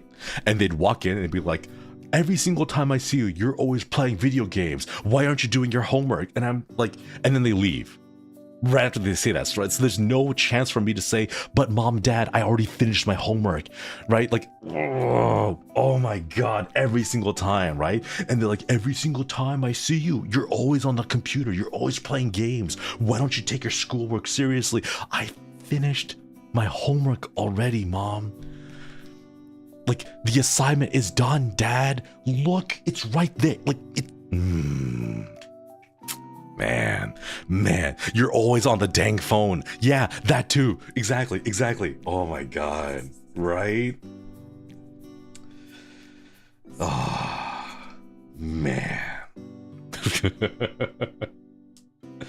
Their house, their rules. God, if I ever end up in a situation where I'm able to have kids, because in this economy, no, I will understand, and I'll be like, I will take the time to just open up the conversation, let them take the initiative and have them start the conversation and be like, hey, from my point of view, this is what it looks like. Can you please tell me your side of the story? You know, like, I'm gonna do 100%. Like, absolutely. I'm gonna try and remember what that feeling was like as a child and make sure my kids never go through that. You know? Would you? Yeah. I know what it's like to be on that side, and I remember distinctly how unfair it felt, you know? And I don't want anyone to go through that feeling of unfairness, you know? Like I told myself, I would never use the I'm the adult here, so what I say goes. I told myself at a very young age, I would never say that to my children. If I ever have my children, you know? But like, I want to make sure that they grow up knowing that we can communicate. We can openly talk about this and say like, hey, this is what I saw, you know? So that's what it makes, like, this is what I saw, and here's the effect it had on me. I feel that, you know, because this is what I see, here is how I feel. It makes me think that you're not working on your homework. You know, and have a conversation and like have the kid tell me like, oh yeah, but like I already finished my homework. And I'm like, you know, maybe then we can come up with a situation. Maybe we can come up with a system, right? Like I'll have a whiteboard on your door, right? If you finish your homework early, I want you to fill in this checkbox and let me know like, hey mom or hey dad, I finished my homework assignment, right? So that I can see it and know, you're not just playing games and avoiding your homework. You're doing it because you've already finished it, and you have the way to like show me, like, if I ask for your homework, you can show me that you finished it. You know, like some kind of a system, some kind of a thing that we can use together. You know, it's just because I remember how bad it felt then. You know. Google Sheets, yeah, if whiteboards are so used or something, like even something as simple as like you know, put this bottle of water outside the door if you finished your homework, right? So if I see you playing games, I will know that you have already finished your essays before playing the games or something like that, you know? After all is said and done, ground them for the lols, no. I see you've already finished your homework and you're playing games, but because you're playing games, I'm still going to ground you. To be fair, Chad, to be fair, I don't think grounding works as a punishment anymore because everything is online. Back in my day, when I got grounded, I couldn't go out and I couldn't hang out with my friends, right? So it was a genuine like, I can't ride my bike anymore. I can't go outside and throw my sticks and stones anymore, right? Like I genuinely felt a loss there, right?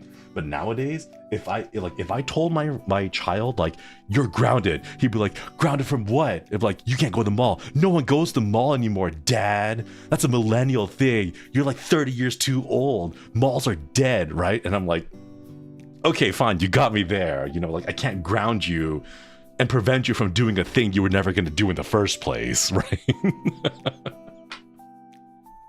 So like I'd have to figure out what the ecosystem of social like hangouts would be in the future, right? Because I'm like, you're grounded, you're staying in your room. It's like, okay, fine, Dad, doesn't matter because I still have my smart watch and my smart like my iPad or whatever. I don't know, you know. Grounded from the internet. Oh my god, should I do that? I could go into my internet, find my child's MAC address for their device and specifically block that for a few hours. Oh wait, that would be evil. Wait, what if? No. Okay, here's the danger though. Here's the danger though, Chad. What if I give birth to the next generation of super hackers? Because I remember learning how to bypass my school's firewall to access Newgrounds. And I'm going to say, it's not Newgrounds, it's Nude Grounds. NEWDGROUND.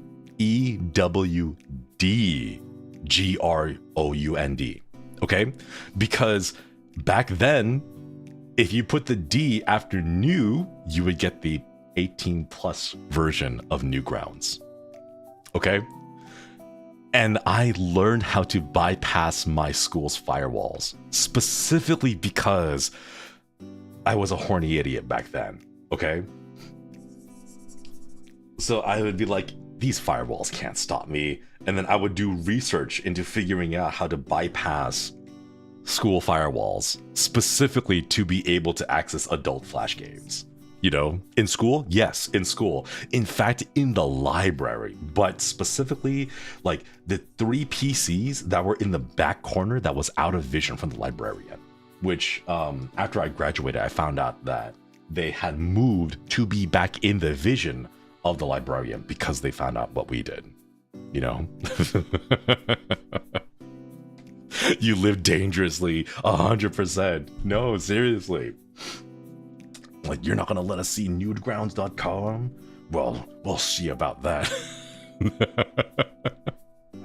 So, like, if I go and I put firewalls, if I block their MAC address from connecting to the internet or whatever, right? What if they're smart? You know? And, like, they research and, like, I know how to get past dad's firewall. Hey, hey, hey, you know?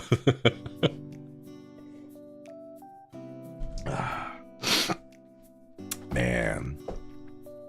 Good times. You do want them smart, though. I do. I really do. Do you at least remember to clear the internet history? I did. Yeah. We were smart about that kind of stuff. Wait, chat, do you guys remember the old, like, Worms type game? Hang on. Like old school Worms game? I forget what it's called. It wasn't Worms. It was like Worms, but it was an old game. What was it called? Lero! Yeah, Liero. Lero. That game. Yeah, the pixel one. Yeah, that game, right? I learned how to bypass the firewalls and install that game onto the school's libraries. Because, I mean, like, the main reason was because the firewall existed, okay? Because the firewalls existed, I'm like, you can't stop me. I'm gonna do it anyway, right? Like, that was the only reason. It wasn't like I want to put this game on so that everyone could play it. It's just like the challenge was there, okay? Do you guys remember Little Fighter 2?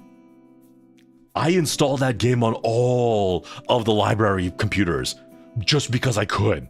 Right? It wasn't because I loved the game. Like, yes, I did love the game. I had a whole bunch of fun with Little Fighter 2, right? But, like, just because the firewalls was there, I was like, I want to show you something, right?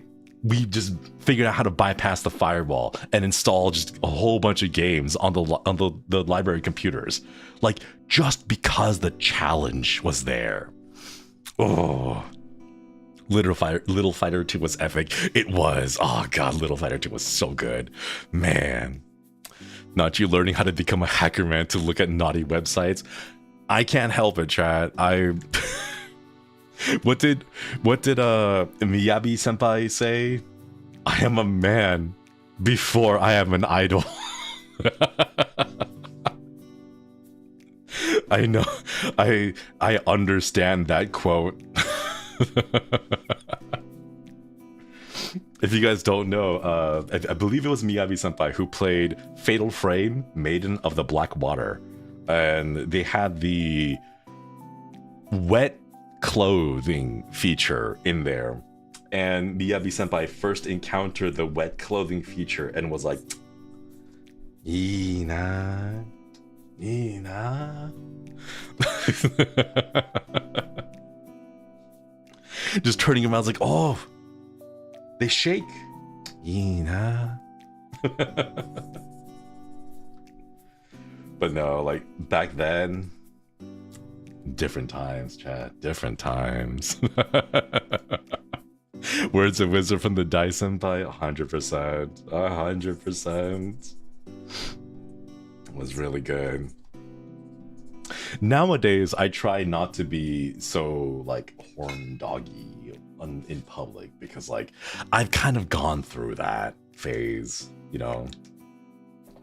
Like, am I still? Sure, yes. But, like, is it 100% priority? Nah, not really.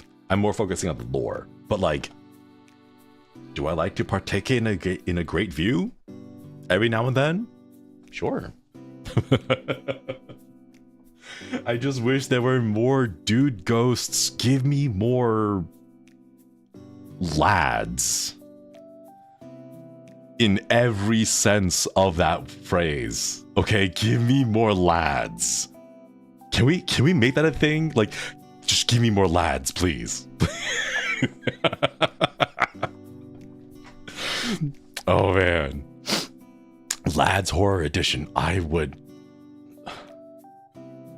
made it like a personal thing to avoid gotcha. But if lads had a horror themed event,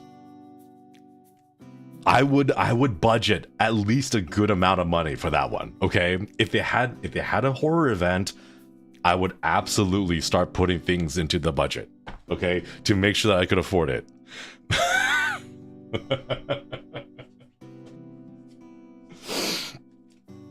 It needs to be a real horror event. 100%. A real horror event, okay? Man.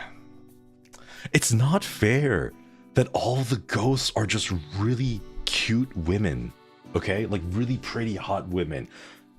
There are equally hot and pretty men too. I'm just saying, like, it's not fair, okay?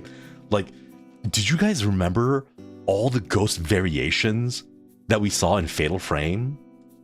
Right, yeah, where are the husbandos at? Are you telling me in this game's universe, there are not sexy husbandos that also died and ended up becoming ghosts, right? At most, you have like an office worker. You know, big whoop, right? Like, I want like, okay, this is gonna be stupid, right? But like, give me a tour bus of a really hot, like, boy band that like got careened off the road and fell into a swamp where their bodies ended up getting submerged in the bog, and then their spirits haunt that bog everywhere, right? But they're all really hot and they also know how to sing. So like you go in there and it's like, oh, you know, like you walk in and then you hear like bye bye bye, you know, like you hear like the boy band dancing and still performing songs in the haunted bog, and they're still hot, okay? And like the only thing they want is just an audience to listen to them and play to, you know? And then after you listen to it, they like fade away and they like move on and they're like, thank you for being our final audience and like listening to our song and performance one last time. We can finally move on now. And then like a big bright flashing light glows and then it like covers the screen in a flashbang and they move on or whatever. You know what I'm talking about, right? The Bog Bus Boys, exactly. Exactly. There you go. There you go. Sato about thank you for the 13 months. If there's ever a ghost boy band otome game, you should be first to know 100%. If anyone is out there developing that, let me know. Like, I am 100% down for a sponsorship, 100% down for a partnership. Please, like, reach out to Chihuahua Mane and like make this work. Like, I'm so down. I am so down. I just want equal opportunity sexy ghosts. Okay, that's all I want. Equal opportunity sexy ghosts.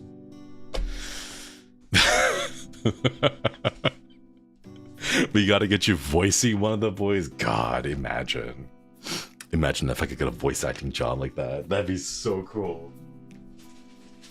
I gotta figure out what Olga Senpai did in order to become a voice. Oops, sorry about that. I gotta figure out what Olga Senpai did to become a voice actor for the Japanese dub of Captain America: Brave New World, because I want to do that kind of stuff too. That is so cool. Olga Senpai being a voice actor for a Marvel movie? That is so cool. Oh my gosh. Oops. Sorry about that. Man, what? You guys don't know? Wait, do you guys not know? Hang on. Here, let me...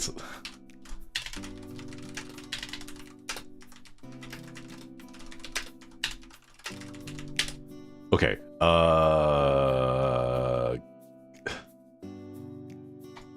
here, let me get you the tweet. There's the tweet. Oga Senpai is going to star, or not star, but like Oga Senpai is going to perform in Captain America Brave New World, the Japanese dub of the movie, as a one-word voice actor. That's so cool. That is incredible. Like, what? Oh my god. Man, that's incredible. That is incredible. Also, did VA work for the Sentai along with Polka Senpai? Oh yeah, yeah, chat, you guys mentioned it. Dogen, what is it called again? Super Sentai? What was it called? Dogengers? Yeah, that's the one. Yeah. Like, that is so cool. Oh my goodness. Not Super Sentai. Okay, Dogengers. Yeah, Dogengers. Yeah, that's the one. Man, that is so cool. Ah. Stumbles. Thinking about the 23 months. Equity. Was saving my super for when I had something actually to say, but haha. Hi, maybe I gotta learn how to make otome games just for you. If you need someone to voice act otome games, I am here. Reach out to Chihuahua Mane. Now that I say that, I realize Chihuahua Mane doesn't actually have like a email or something that you can like reach out to her directly, but like I don't know. Let me know so that I can forward it to Chihuahua Mane, and then maybe we can figure something out with Staff-san and get permissions for it. That'd be so cool. I'm glad you mentioned Captain America Brave New World because your JP Kohai's the sponsor stream for it. Ooh, that's, man, it's really cool. It's just, I don't know, the idea of, you know, that kind of, the fact that they would get that kind of opportunity is just really cool. Wait, kind of character you want to voice in an otome game? I'm gonna be a little bit selfish. And if I had the perfect casting, I would love to be cast as the narrator that has a secret dating option route that you can only access by playing the game the second time on a new game plus route. You know, like if I had to be completely selfish, right? That's what I want to do. I would love to be a narrator that you can actually date only if you go new game plus, right? And it's a secret. You would have to go through the entire main game, right? Listening to the narrator, and then like you got the really cool like 5 or 6 like other dateable bachelors, right? And then after you play new game plus, like the options change a little. The narration, the words that the narrator uses alters a little bit, right? And you're like, wait a minute, something isn't right. Like new game plus is a little bit different than what I thought it was going to be, right? And then like you open the menu and like a secret option appears that was not there before. Like, oh, that's what I want. If I could have, like, if I could just be completely selfish, that's what I would want. The narrator wants some action. And the thing is, the narrator's dialogue would reflect the choices you made in the first gameplay. The first playthrough, like the narrator dialogue will remember and comment on it. That's what New Game Plus should be like whoa, you know? Man, that's what I would like.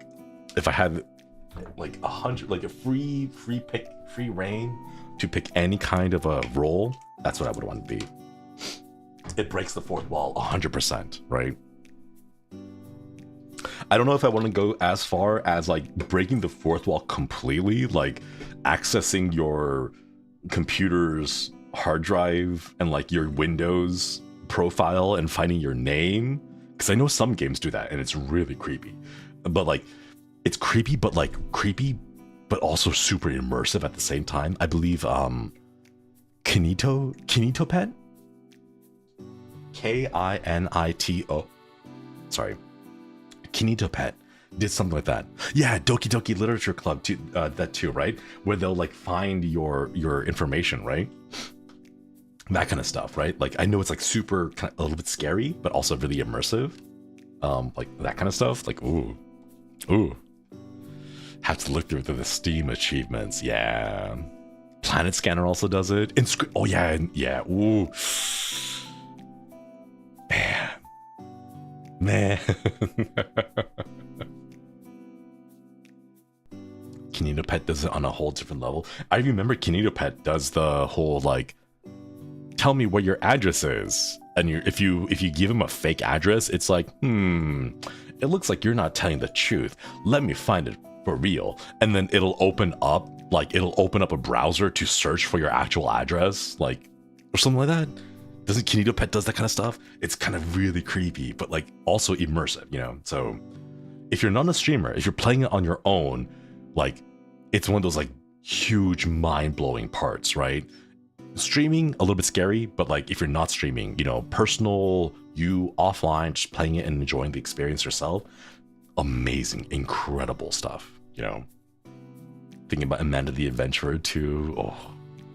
Another game puts the in-game PC having your actual wallpaper as the in-game wallpaper. Oh, that's creepy. Yeah, that would make me pause and be like, what the hell is going on? That would 100% give me pause. Like, I'd be freaked out about that. Too scary, too paranoid to play it. I would play it, chat. I'll get a VPN. So that the address that will show up on the screen will be like, I don't know, 762 Elysium Drive or something. I don't know. I don't know if you can like custom make it. That'd be really cool if you could like customize your actual address that shows up. Doji, hello. Thank you so much for the 25 months. Upgrady. At the anniversary set added to my cart and never checked out. Oh, I don't know if you can check out anymore because I believe the anniversary set's pre-order window closed a while back. I'm not sure if you can go through with it, but thank you for re-upping the membership. Okoidi. It's over, Lamau. Oh no, I'm so sorry. I hope in the future we get a chance to do reruns, or maybe you'll be able to catch on other anniversaries and merchandise. It's okay though. Thank you so much for re-upping the membership. Okoidi. That happened to me with the summer camp voice pack. Oh no. I saw some discussion on Twitter about how a couple of the Koipanians were waiting for their paycheck. They would put it in their cart and they would wait for their paycheck, but then by the time the paycheck came, they would have it slipped their mind and they forgot. So I'm so sorry. Oh no. The intention to buy is always there. Yeah. I hope you guys are able to though.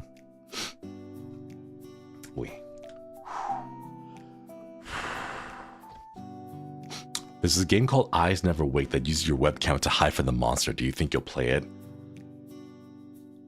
If we can get perms? If we can get perms, sure. I'm not sure if we could though. Maybe? I'll have to ask.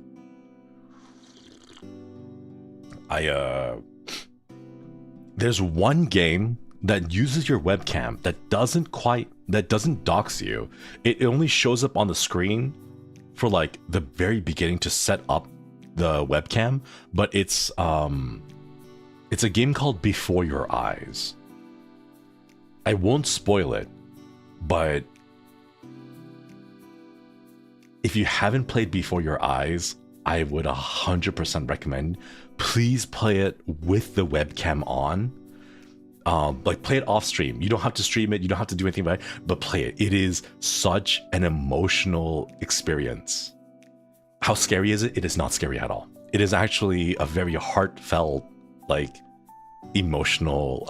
Sorry.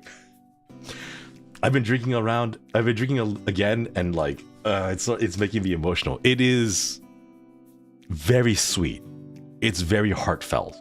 Like, whoa. Is it the one with the blinking? Yeah. It's the one where the trailer starts off by showing you this cat character, like this cat man. who's like kind of like a jazzy cat, and he's like, hey, we're gonna go back, we're gonna see what happened in your life, but every single time you blink, it's gonna move you forward in time. Might be a few seconds, might be a couple of years, you never know, right? And like, oh, sorry, it's making me tear up right now just thinking about the story again. Ooh. Yeah, it's called Before Your Eyes. Like, please, if you ever get a chance to play it, please do. It is incredible. Like, is it to detect the blinking? Yeah. It uses the webcam, and the only thing it uses the webcam for is to see whether or not you blink. Every single time you blink, physically, IRL, it will jump forward in the game a certain amount of time. It won't tell you how much time, but you'll jump forward. Man. And I will tell you, like, man. Wait.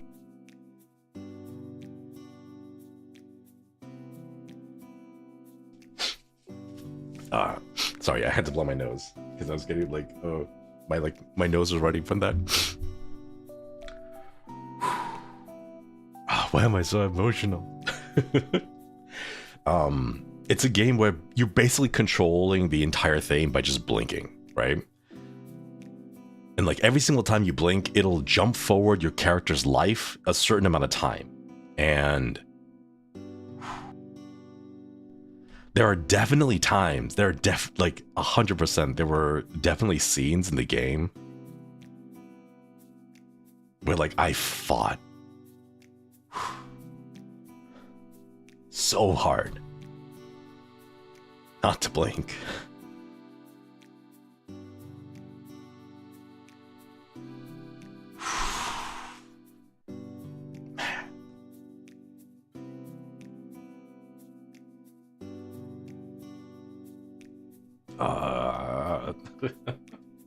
Sorry, Chad.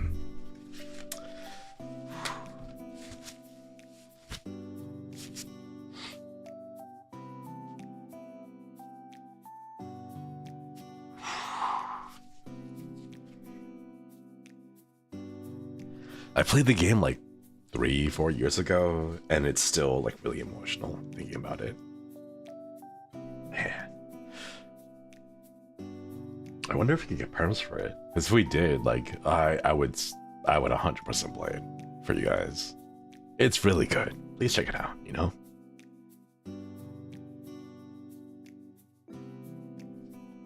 And if I'm not mistaken, I believe the developers and the publisher, there's another game coming out from the studio that made Before Your Eyes. It's really good.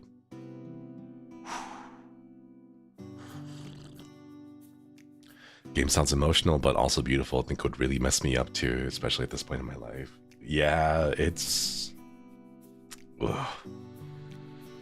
heavy. It's heavy, Chad.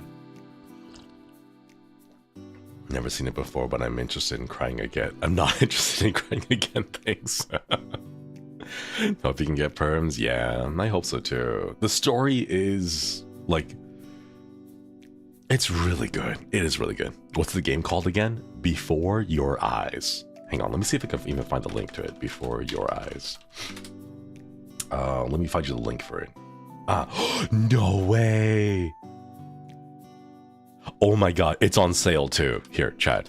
There it is. It's on sale right now for 80% off. It is $2. It is $2 right now. Please. If you can spare $2, please check it out. It is so good. It, like, oh my god, it's an experience. Oh man. $1 in the South of the Sea area. Hell yeah, let's go.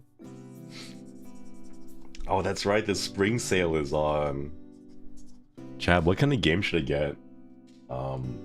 What game should I get on the spring sale?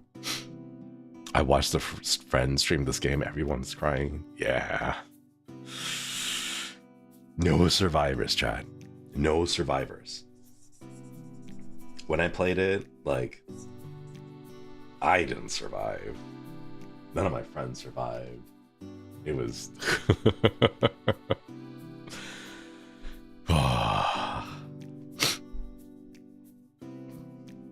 If you want to know this one, look up before I forget. Never before I forget. Game. The title of it seems really scary. I don't know. I'm scared, chat. Undertale is currently on sale for $1. Ooh, I never played Undertale before. Yakuza 0. A really sappy walking simulator. Do you know what walking simulator I've wanted to play? Hang on, let me double check. Oops. Hang on. Do we have perms for Firewatch? Because I remember that game. Oh my god, we don't. Oh my god, we don't have permissions. I'm gonna go put in that right now. Actually, let me go put in the permissions for both of these. God, we don't have... What the hell? Why are there ads on my permissions form? What the heck? What? Why does our permission form have ads on it now? Oh my god, I hate ads so... Oh my god. Oh my god. Are you serious? Oh my god. No. Okay, I don't think it's staff doing this. I think it's the platform. I think it's the platform that's added it onto it. Oh my god. Okay, let me add these in there. No way. Leaving work now, so I'll catch on the VOD later. Have a good night, Shimmy. Bumble Stumbles, thanks for stopping by. Oh yeah, excuse me. Hope you have a safe drive after work. Okay, let me go fill this form in real quick.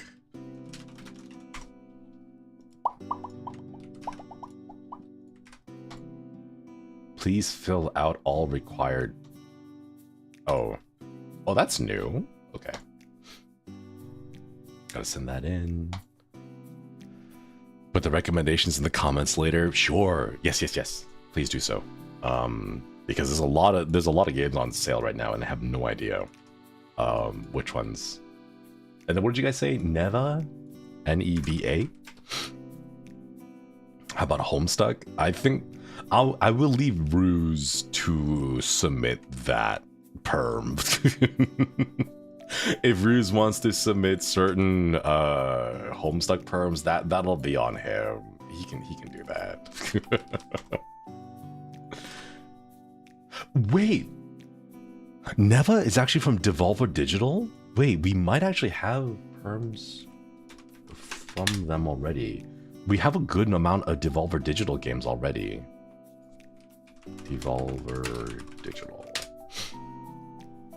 Until Then is on sale too. It gives off a space for the Unbound vibes. I was still thinking for the Zuba. Wait, doesn't it give off a space for the Unbound vibes because they're the same publisher? Mojiken Games? But newly thinking of the Super, you have a game called Homesick. It's great. Homesick. I'm not sure about that one. Homesick game? Ooh. No, I'm actually not familiar with this one. A 3D atmosphere puzzle exploration mystery game. Ooh, okay. I'll put this one. I'll toss this one in there as well. Ever played Journey? A long time ago. Ever heard of Urban Myth Dissolution Center? Yeah, I have. I think I've seen a few people play that already. I think we do have perms to that one already. We might play it. I don't know if I want to play it on PC or if I want to play it on the Switch, but I think I might just go for the PC version later. Oh, no. Chat, did you hear the squeaks?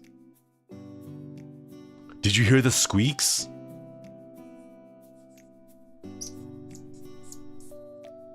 Do you hear the squeaks? Like these squeaks right now. Yeah. The Sharpie is dry. Oh my god, wait. Is there really only enough ink for me to sign like 200 checkies? No way. The pen is empty already? Oh my god. Wait, I signed about I signed about 200. We're a little over 200, but no way. How is this dry already? Oh, come on.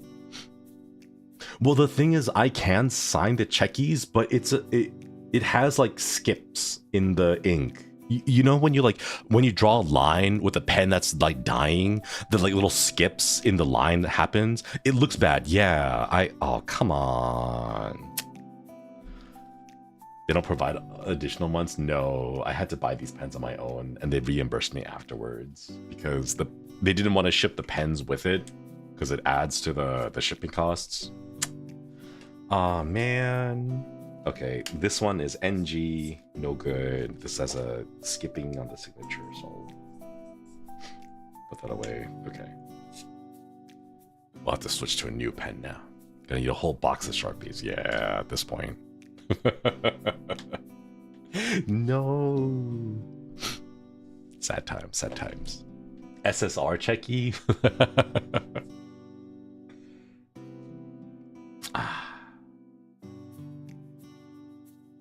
It's okay. This one kind of says Slimry again. Anyway, so how many checkies left?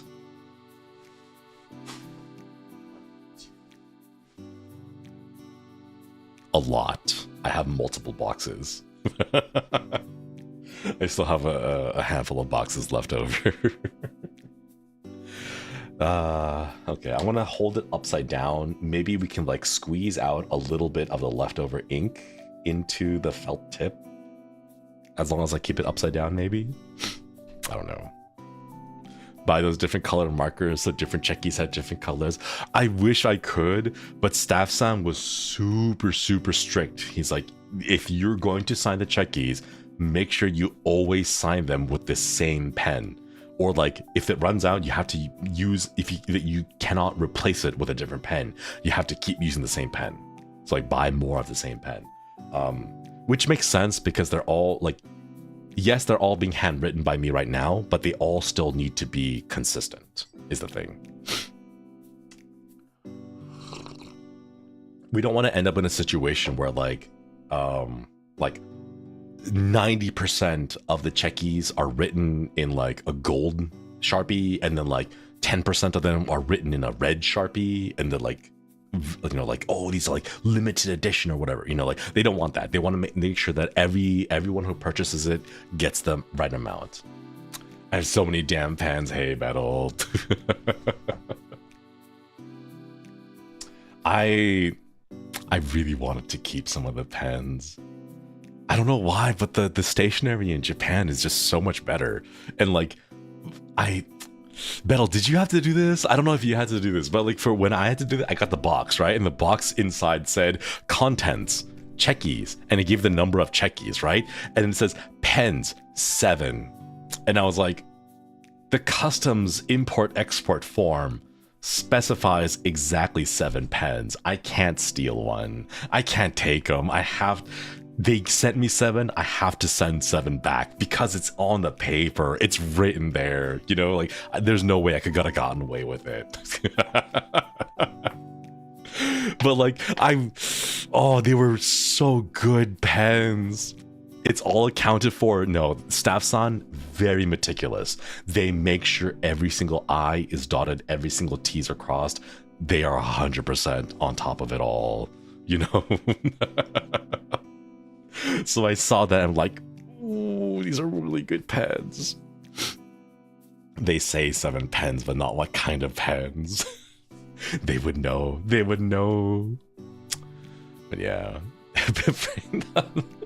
Thank you. Pen funds. No, it's okay. The pack that I got had a couple extras, so we can keep going with them. But thank you for the soup.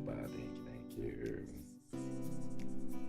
I think when I move to Japan, I will 100% switch over to their brand of pens. I don't know, just something about it was like, ooh, like it was smooth. It glided across the sheet of paper. Oh, it's so nice. Man, something about it was really good. Made me know what brand of pen it was.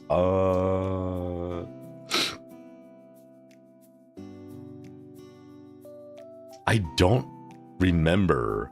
The one I'm using right now is Sharpie. It's the Sharpie pen. But the one that they sent me was not Sharpie.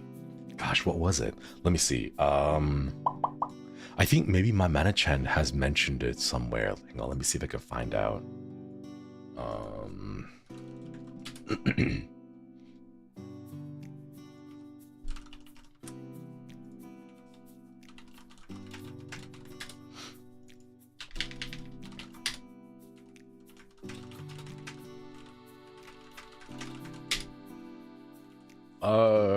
Gosh, what was it called? I don't even remember.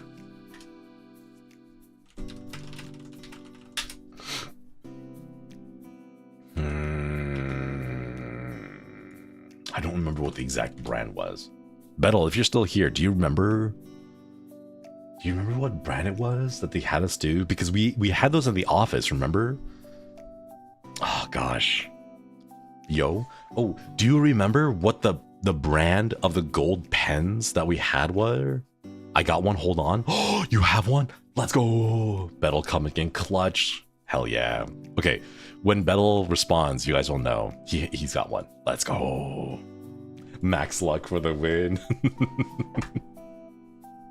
Yeah, because I had to return all of mine, so I didn't keep a copy of mine. Bettel out here stealing pens. I don't know what happened. I don't know how he got a copy of one. I had one. Okay, bad news. I can't read. That's right, they're Japanese. Bettel, can you describe? Okay, pretend we're playing Keep Talking and Nobody Explodes. Pretend we're playing that and describe the characters for me. But no, thank you for the super. You influenced me to buy before. Oh no, that. But no, no. You influenced me to buy the game. No, I'm not an influencer. No, not like this. Not like this. No. I have become that which I swore to destroy. Just send a picture. Oh my god, wait, that's right. That's true. You can just send me the picture in Discord. You could just send the pic in Discord. You don't have to. We don't have to play everyone. You keep talking and no one explodes. Influencer era. No, please no. I don't want to be an influencer. No. I'm just a guy. I am just a little guy, Chad. I just play silly horror games. You got the gold ones? I got the black ones that I love. Wait, no, yeah, mine were gold. Double-sided? Yeah. The one side has a very fine, super pointy tip, and then the other one has a big fat Sharpie-like tip. And Chihuahua Man had told me to use the fat Sharpie side tip to sign my checkies. So that's what I've been using. But I don't have those specific ones right now. Apparently, it's a zebra pen. Nihongo Jozu. he can read. He can read. Oh, Jozu and some Japanese characters. Yeah, apparently it's a zebra double-ended double-tipped, like Sharpie-like pen. I don't know how to describe it. There we go. It's a zebra brand. I want to get one. Can vouch these are the go. They're so good. I don't know why, but they feel so smooth. Oh my god, wait, let me see. Zebra double tipped? Like Sharpie like pen. I don't even know how you would use, like what English words you would use to describe it.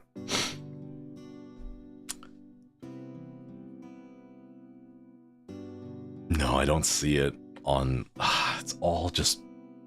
It's all product images. God, I hate this so much. Yeah, apparently it's Zebra brand. In DMs. Ooh, thank you. Oh, there it is. Yeah, that's the one. That's the one. Okay, perfect. Okay, here, let me link it to you guys. So that's an Amazon link, but it is the Zebra Mackie Care double-sided marker pen, extra fine point. On one end is a very fine tip, pointy end, and then the other one is a slightly thicker version of it. And then we were told to use the thicker side of the pen to sign our checkies. Hey Zebra, if you're looking for a partnership, I'm your man. Bettle's here too. We're your men. Understood influencer will buy them all. No. No, I don't want to be an influencer. It's one of those things where like I recognize that the things I do and say on stream will influence, but I don't want that to be the primary draw of my channel. You know? Don't forget to like, comment, and subscribe, and remember to use the code #Puniko for 10% off on your next order of insert product here. Yeah. If I could lip bite, I would lip bite. Oh baby. Oh my god. Rubber Ducky Fairy, think of the super time to buy the pen. No. Only buy it if you have need for it, okay? The reason why we're buying it is because we have to sign these checkies for you all. You know what? I realized this is a third box. This is now a third box of checkies. So, since I promised I would do one each, one checkie per box, we're gonna give this one a little kiss. There we go. Okay, this one has been kissed.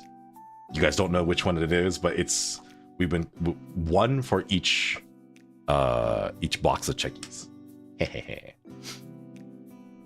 Kayla, thank you for the super. The fact that you're not the epitome of dude bro YouTuber culture is actually one of your biggest appeals. Whew. Sigh of relief.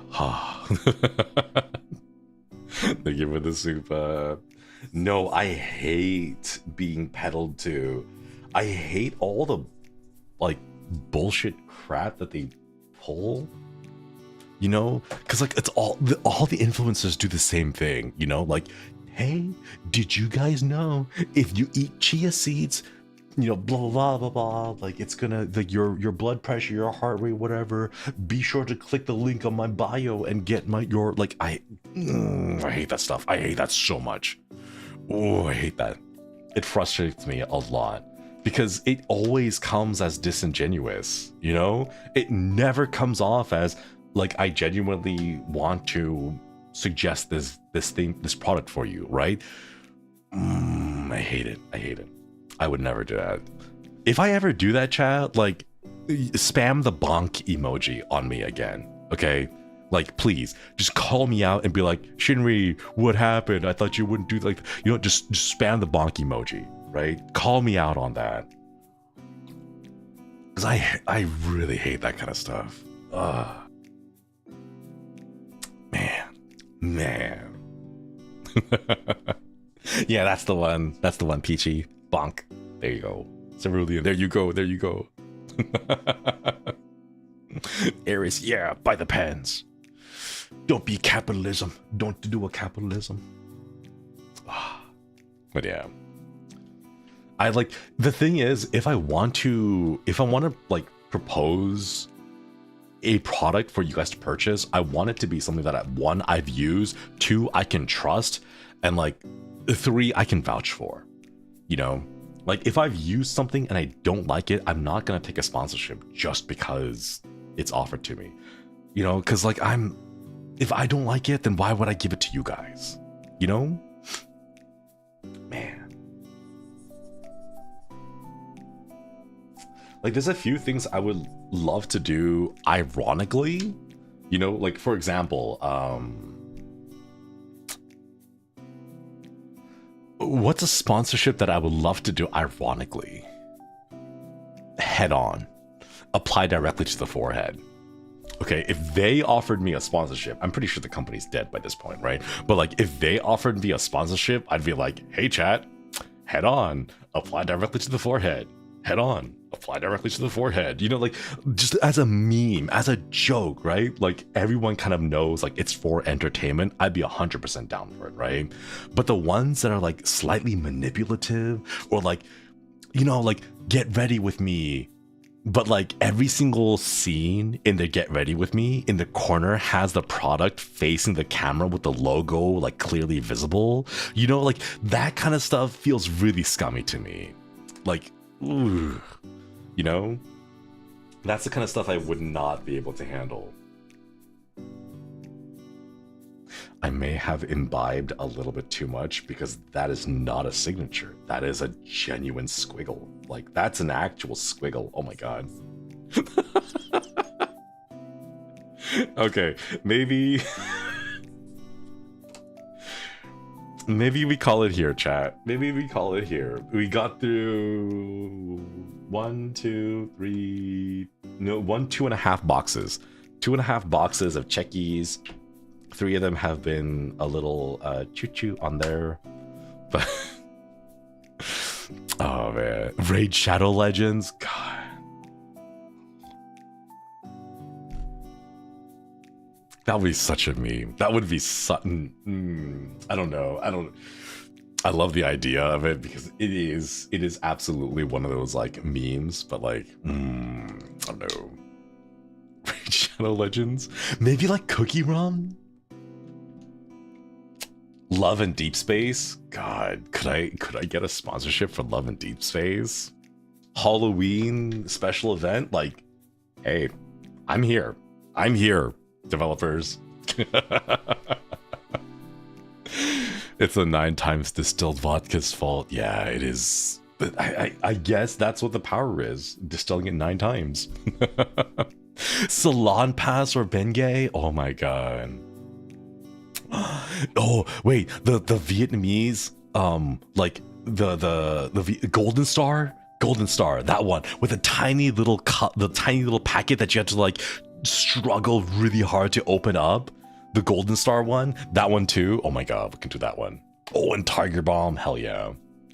Server Deck is thinking about the Zuba. I would absolutely love a silly 90s infomercial of Puniko falling over with a headache and then heroic Shinri coming in with product placement.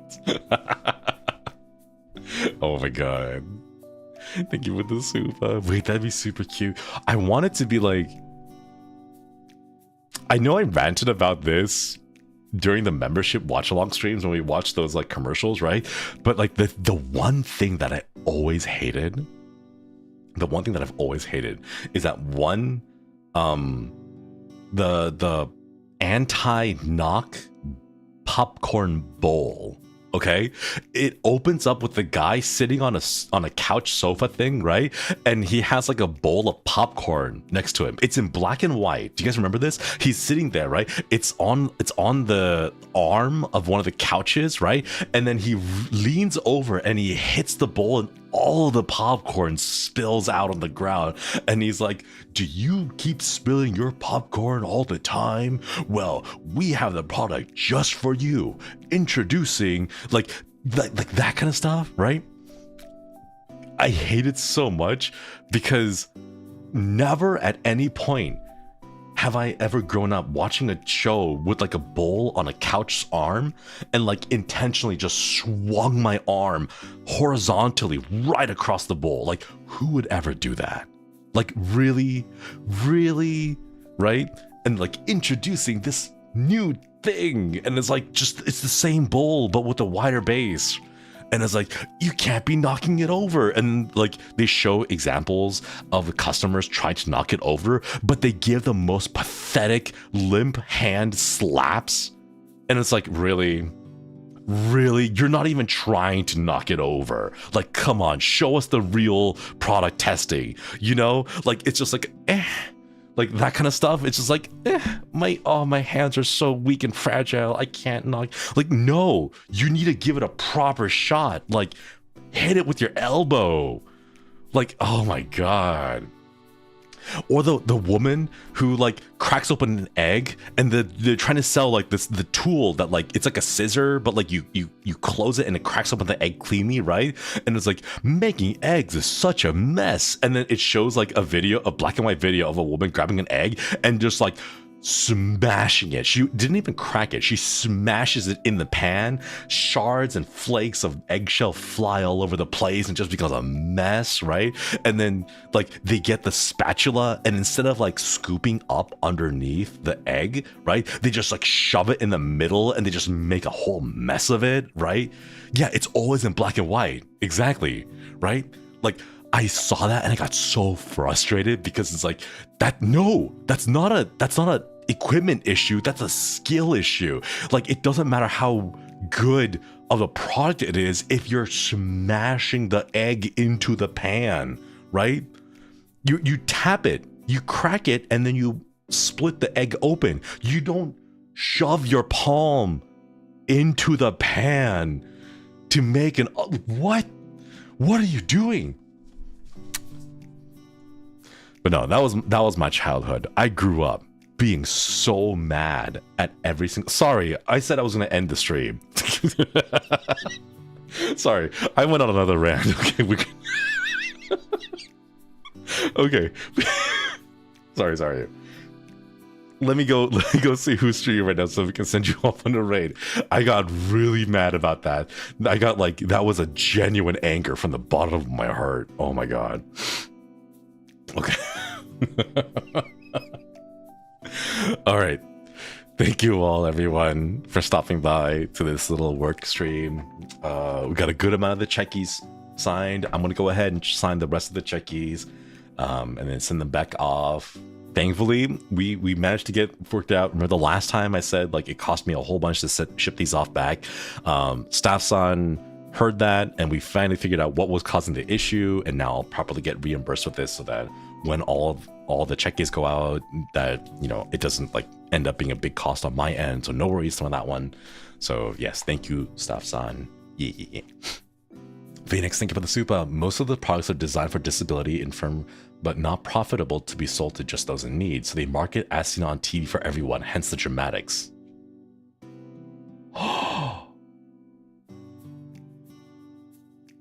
Okay, wait, no, now I feel like I'm the asshole. Wait, that's actually genuinely... Wait. Okay, no, that makes a lot more sense. Am I the asshole here? No, I am the asshole here. No, that I completely forgot. No, that makes 100% sense. Okay, no, that's fair. But like, back then, baby Shinri watching those infomercials, if they had mentioned, hey, these would also be for those who have disabilities or are infirm, or maybe, you know, like elderly, like if they did add those disclaimers, I would have understood back then. But the way that they presented it back then, baby Shinri didn't know, and I just thought that they were silly. But no, 100%, that makes complete sense. Putting it in that perspective, I can understand now. I can understand. Adds dramatics probably doesn't help when it's like that. Yeah, because like that's the only thing I saw at the time, you know. But like if they had included like, hey, by the way, this is also good for, you know, additional, like they like also for like, you know, hey, you know, this is good if you have a disability, this can be helpful, or like if you're infirm, this could also be helpful and help you in these situations. If they had also added those disclaimers in there, I would have known, but back then I did not know. Back then they weren't really inclusive on people with disabilities, so it makes sense no one thought of that. I think nowadays we'd probably see more of those disclaimers, but back then, yeah, you guys are probably right, because online, or sorry, not online, on the TV and like radio waves. They really did. It wasn't as inclusive back then as it is now. Like, we weren't aware, nor was there much concern in that way. So I think nowadays, definitely, but back then they just did not include those. So yeah, I guess it's hard to get funding if you're like, it's for muscular dystrophy. I figure like, if you said it now, people would be like, oh hell yeah, like we would love to donate to charity, we would love to like help support those causes. Or like, because I recently saw a product for opening jars one-handed, where like it's a device you stick onto the bottom of like a cupboard, and then you can, with a single hand, like lift up the jar, place it against the device, and then twist it open, because it's for people with cerebral palsy who may not have the full faculties of both arms. Like it's for that. Like I saw that, and they also mentioned like, hey, by the way, it's, you know, it's designed for people who have you know, that like that kind, I don't know what the proper phrase is, I apologize, I've been drinking a bit.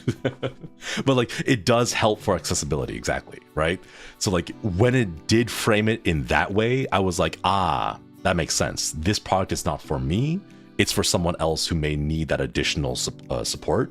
And I'm 100% on board in that case. I think perhaps it was just a framing, the way that it was presented to me back then, that made me really frustrated. But now that you've mentioned it and put it in that framework, it makes a lot more sense. Thank you for letting me know. Thank you. What if I'm a fish?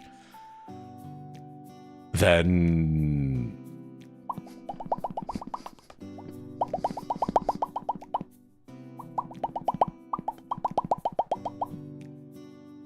there.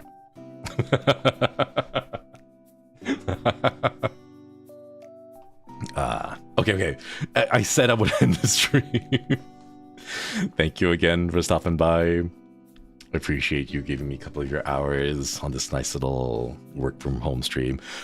If you guys managed to get to this point here in the VOD, hello VOD Yang. Thank you all for sticking around. Hope you had a wonderful day and are taking care of yourselves. Make sure you hydrate. And I don't know, Daniel, are you still going to sleep on a good time? I remember calling you out last year. You better be sleeping at a good, decent time, getting some good hydration. Daniel. Sorry, I'm just going to pick a name.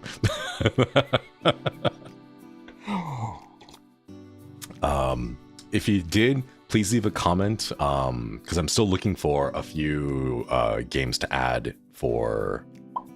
What was it? Game permissions. Yeah, game permissions. So please feel free to leave some comments down below for game permissions, and then we'll toss them on there. Sorry, that's right. Steam Spring Sale games specifically. You know what? I'm done here. I'm done. I've had a little bit too much. I've had way too many 2 shots of vodkas. I thought it was just a little. I'm pretty sure I only poured like actually 2. But I guess I did pour more than that. All right. Thank you all again for giving me a few of your hours. I know you guys are really busy and you guys have lots of things going on in your lives. So coming around and giving me a few of your hours like this and hanging around, just chilling like this is really nice. And I really appreciate it. Thank you. All right. I want to go ahead and send you over to aaadenntt Senpai, who is currently playing some Street Fighter 6, it looks like. So please be sure to cheer him on as he gets those combos in and gets some good ranks. I don't know what the gameplay of the Street Fighter 6 is. I'm so sorry. Fighting games really are my thing. But please go support aaadenntt Senpai as well. And I'll catch you guys all on Thursday as we wrap up StarCraft 2. We're going to be finishing the epilogue of Legacy of the Void, as well as finishing the Nova Covert Ops missions from StarCraft 2. And then after that, we'll be switching our Throwback Thursdays over to Diablo 2, and then Diablo 2 Lord of Destruction. So we'll be switching games into those. Yeah. All right. But yeah, I am off for today, or sorry, I'm off for tomorrow. So you guys won't see me there, but I will see you on Thursday. Please take care of yourselves. Make sure you hydrate, stretch around, wiggle your feet, and get some good food. And I'll see you on Thursday. Koyasumi. Wait. This has been Josuichi Shinri, your Radio Ronin. Thanks for stopping in tonight. Koyasumi and good night.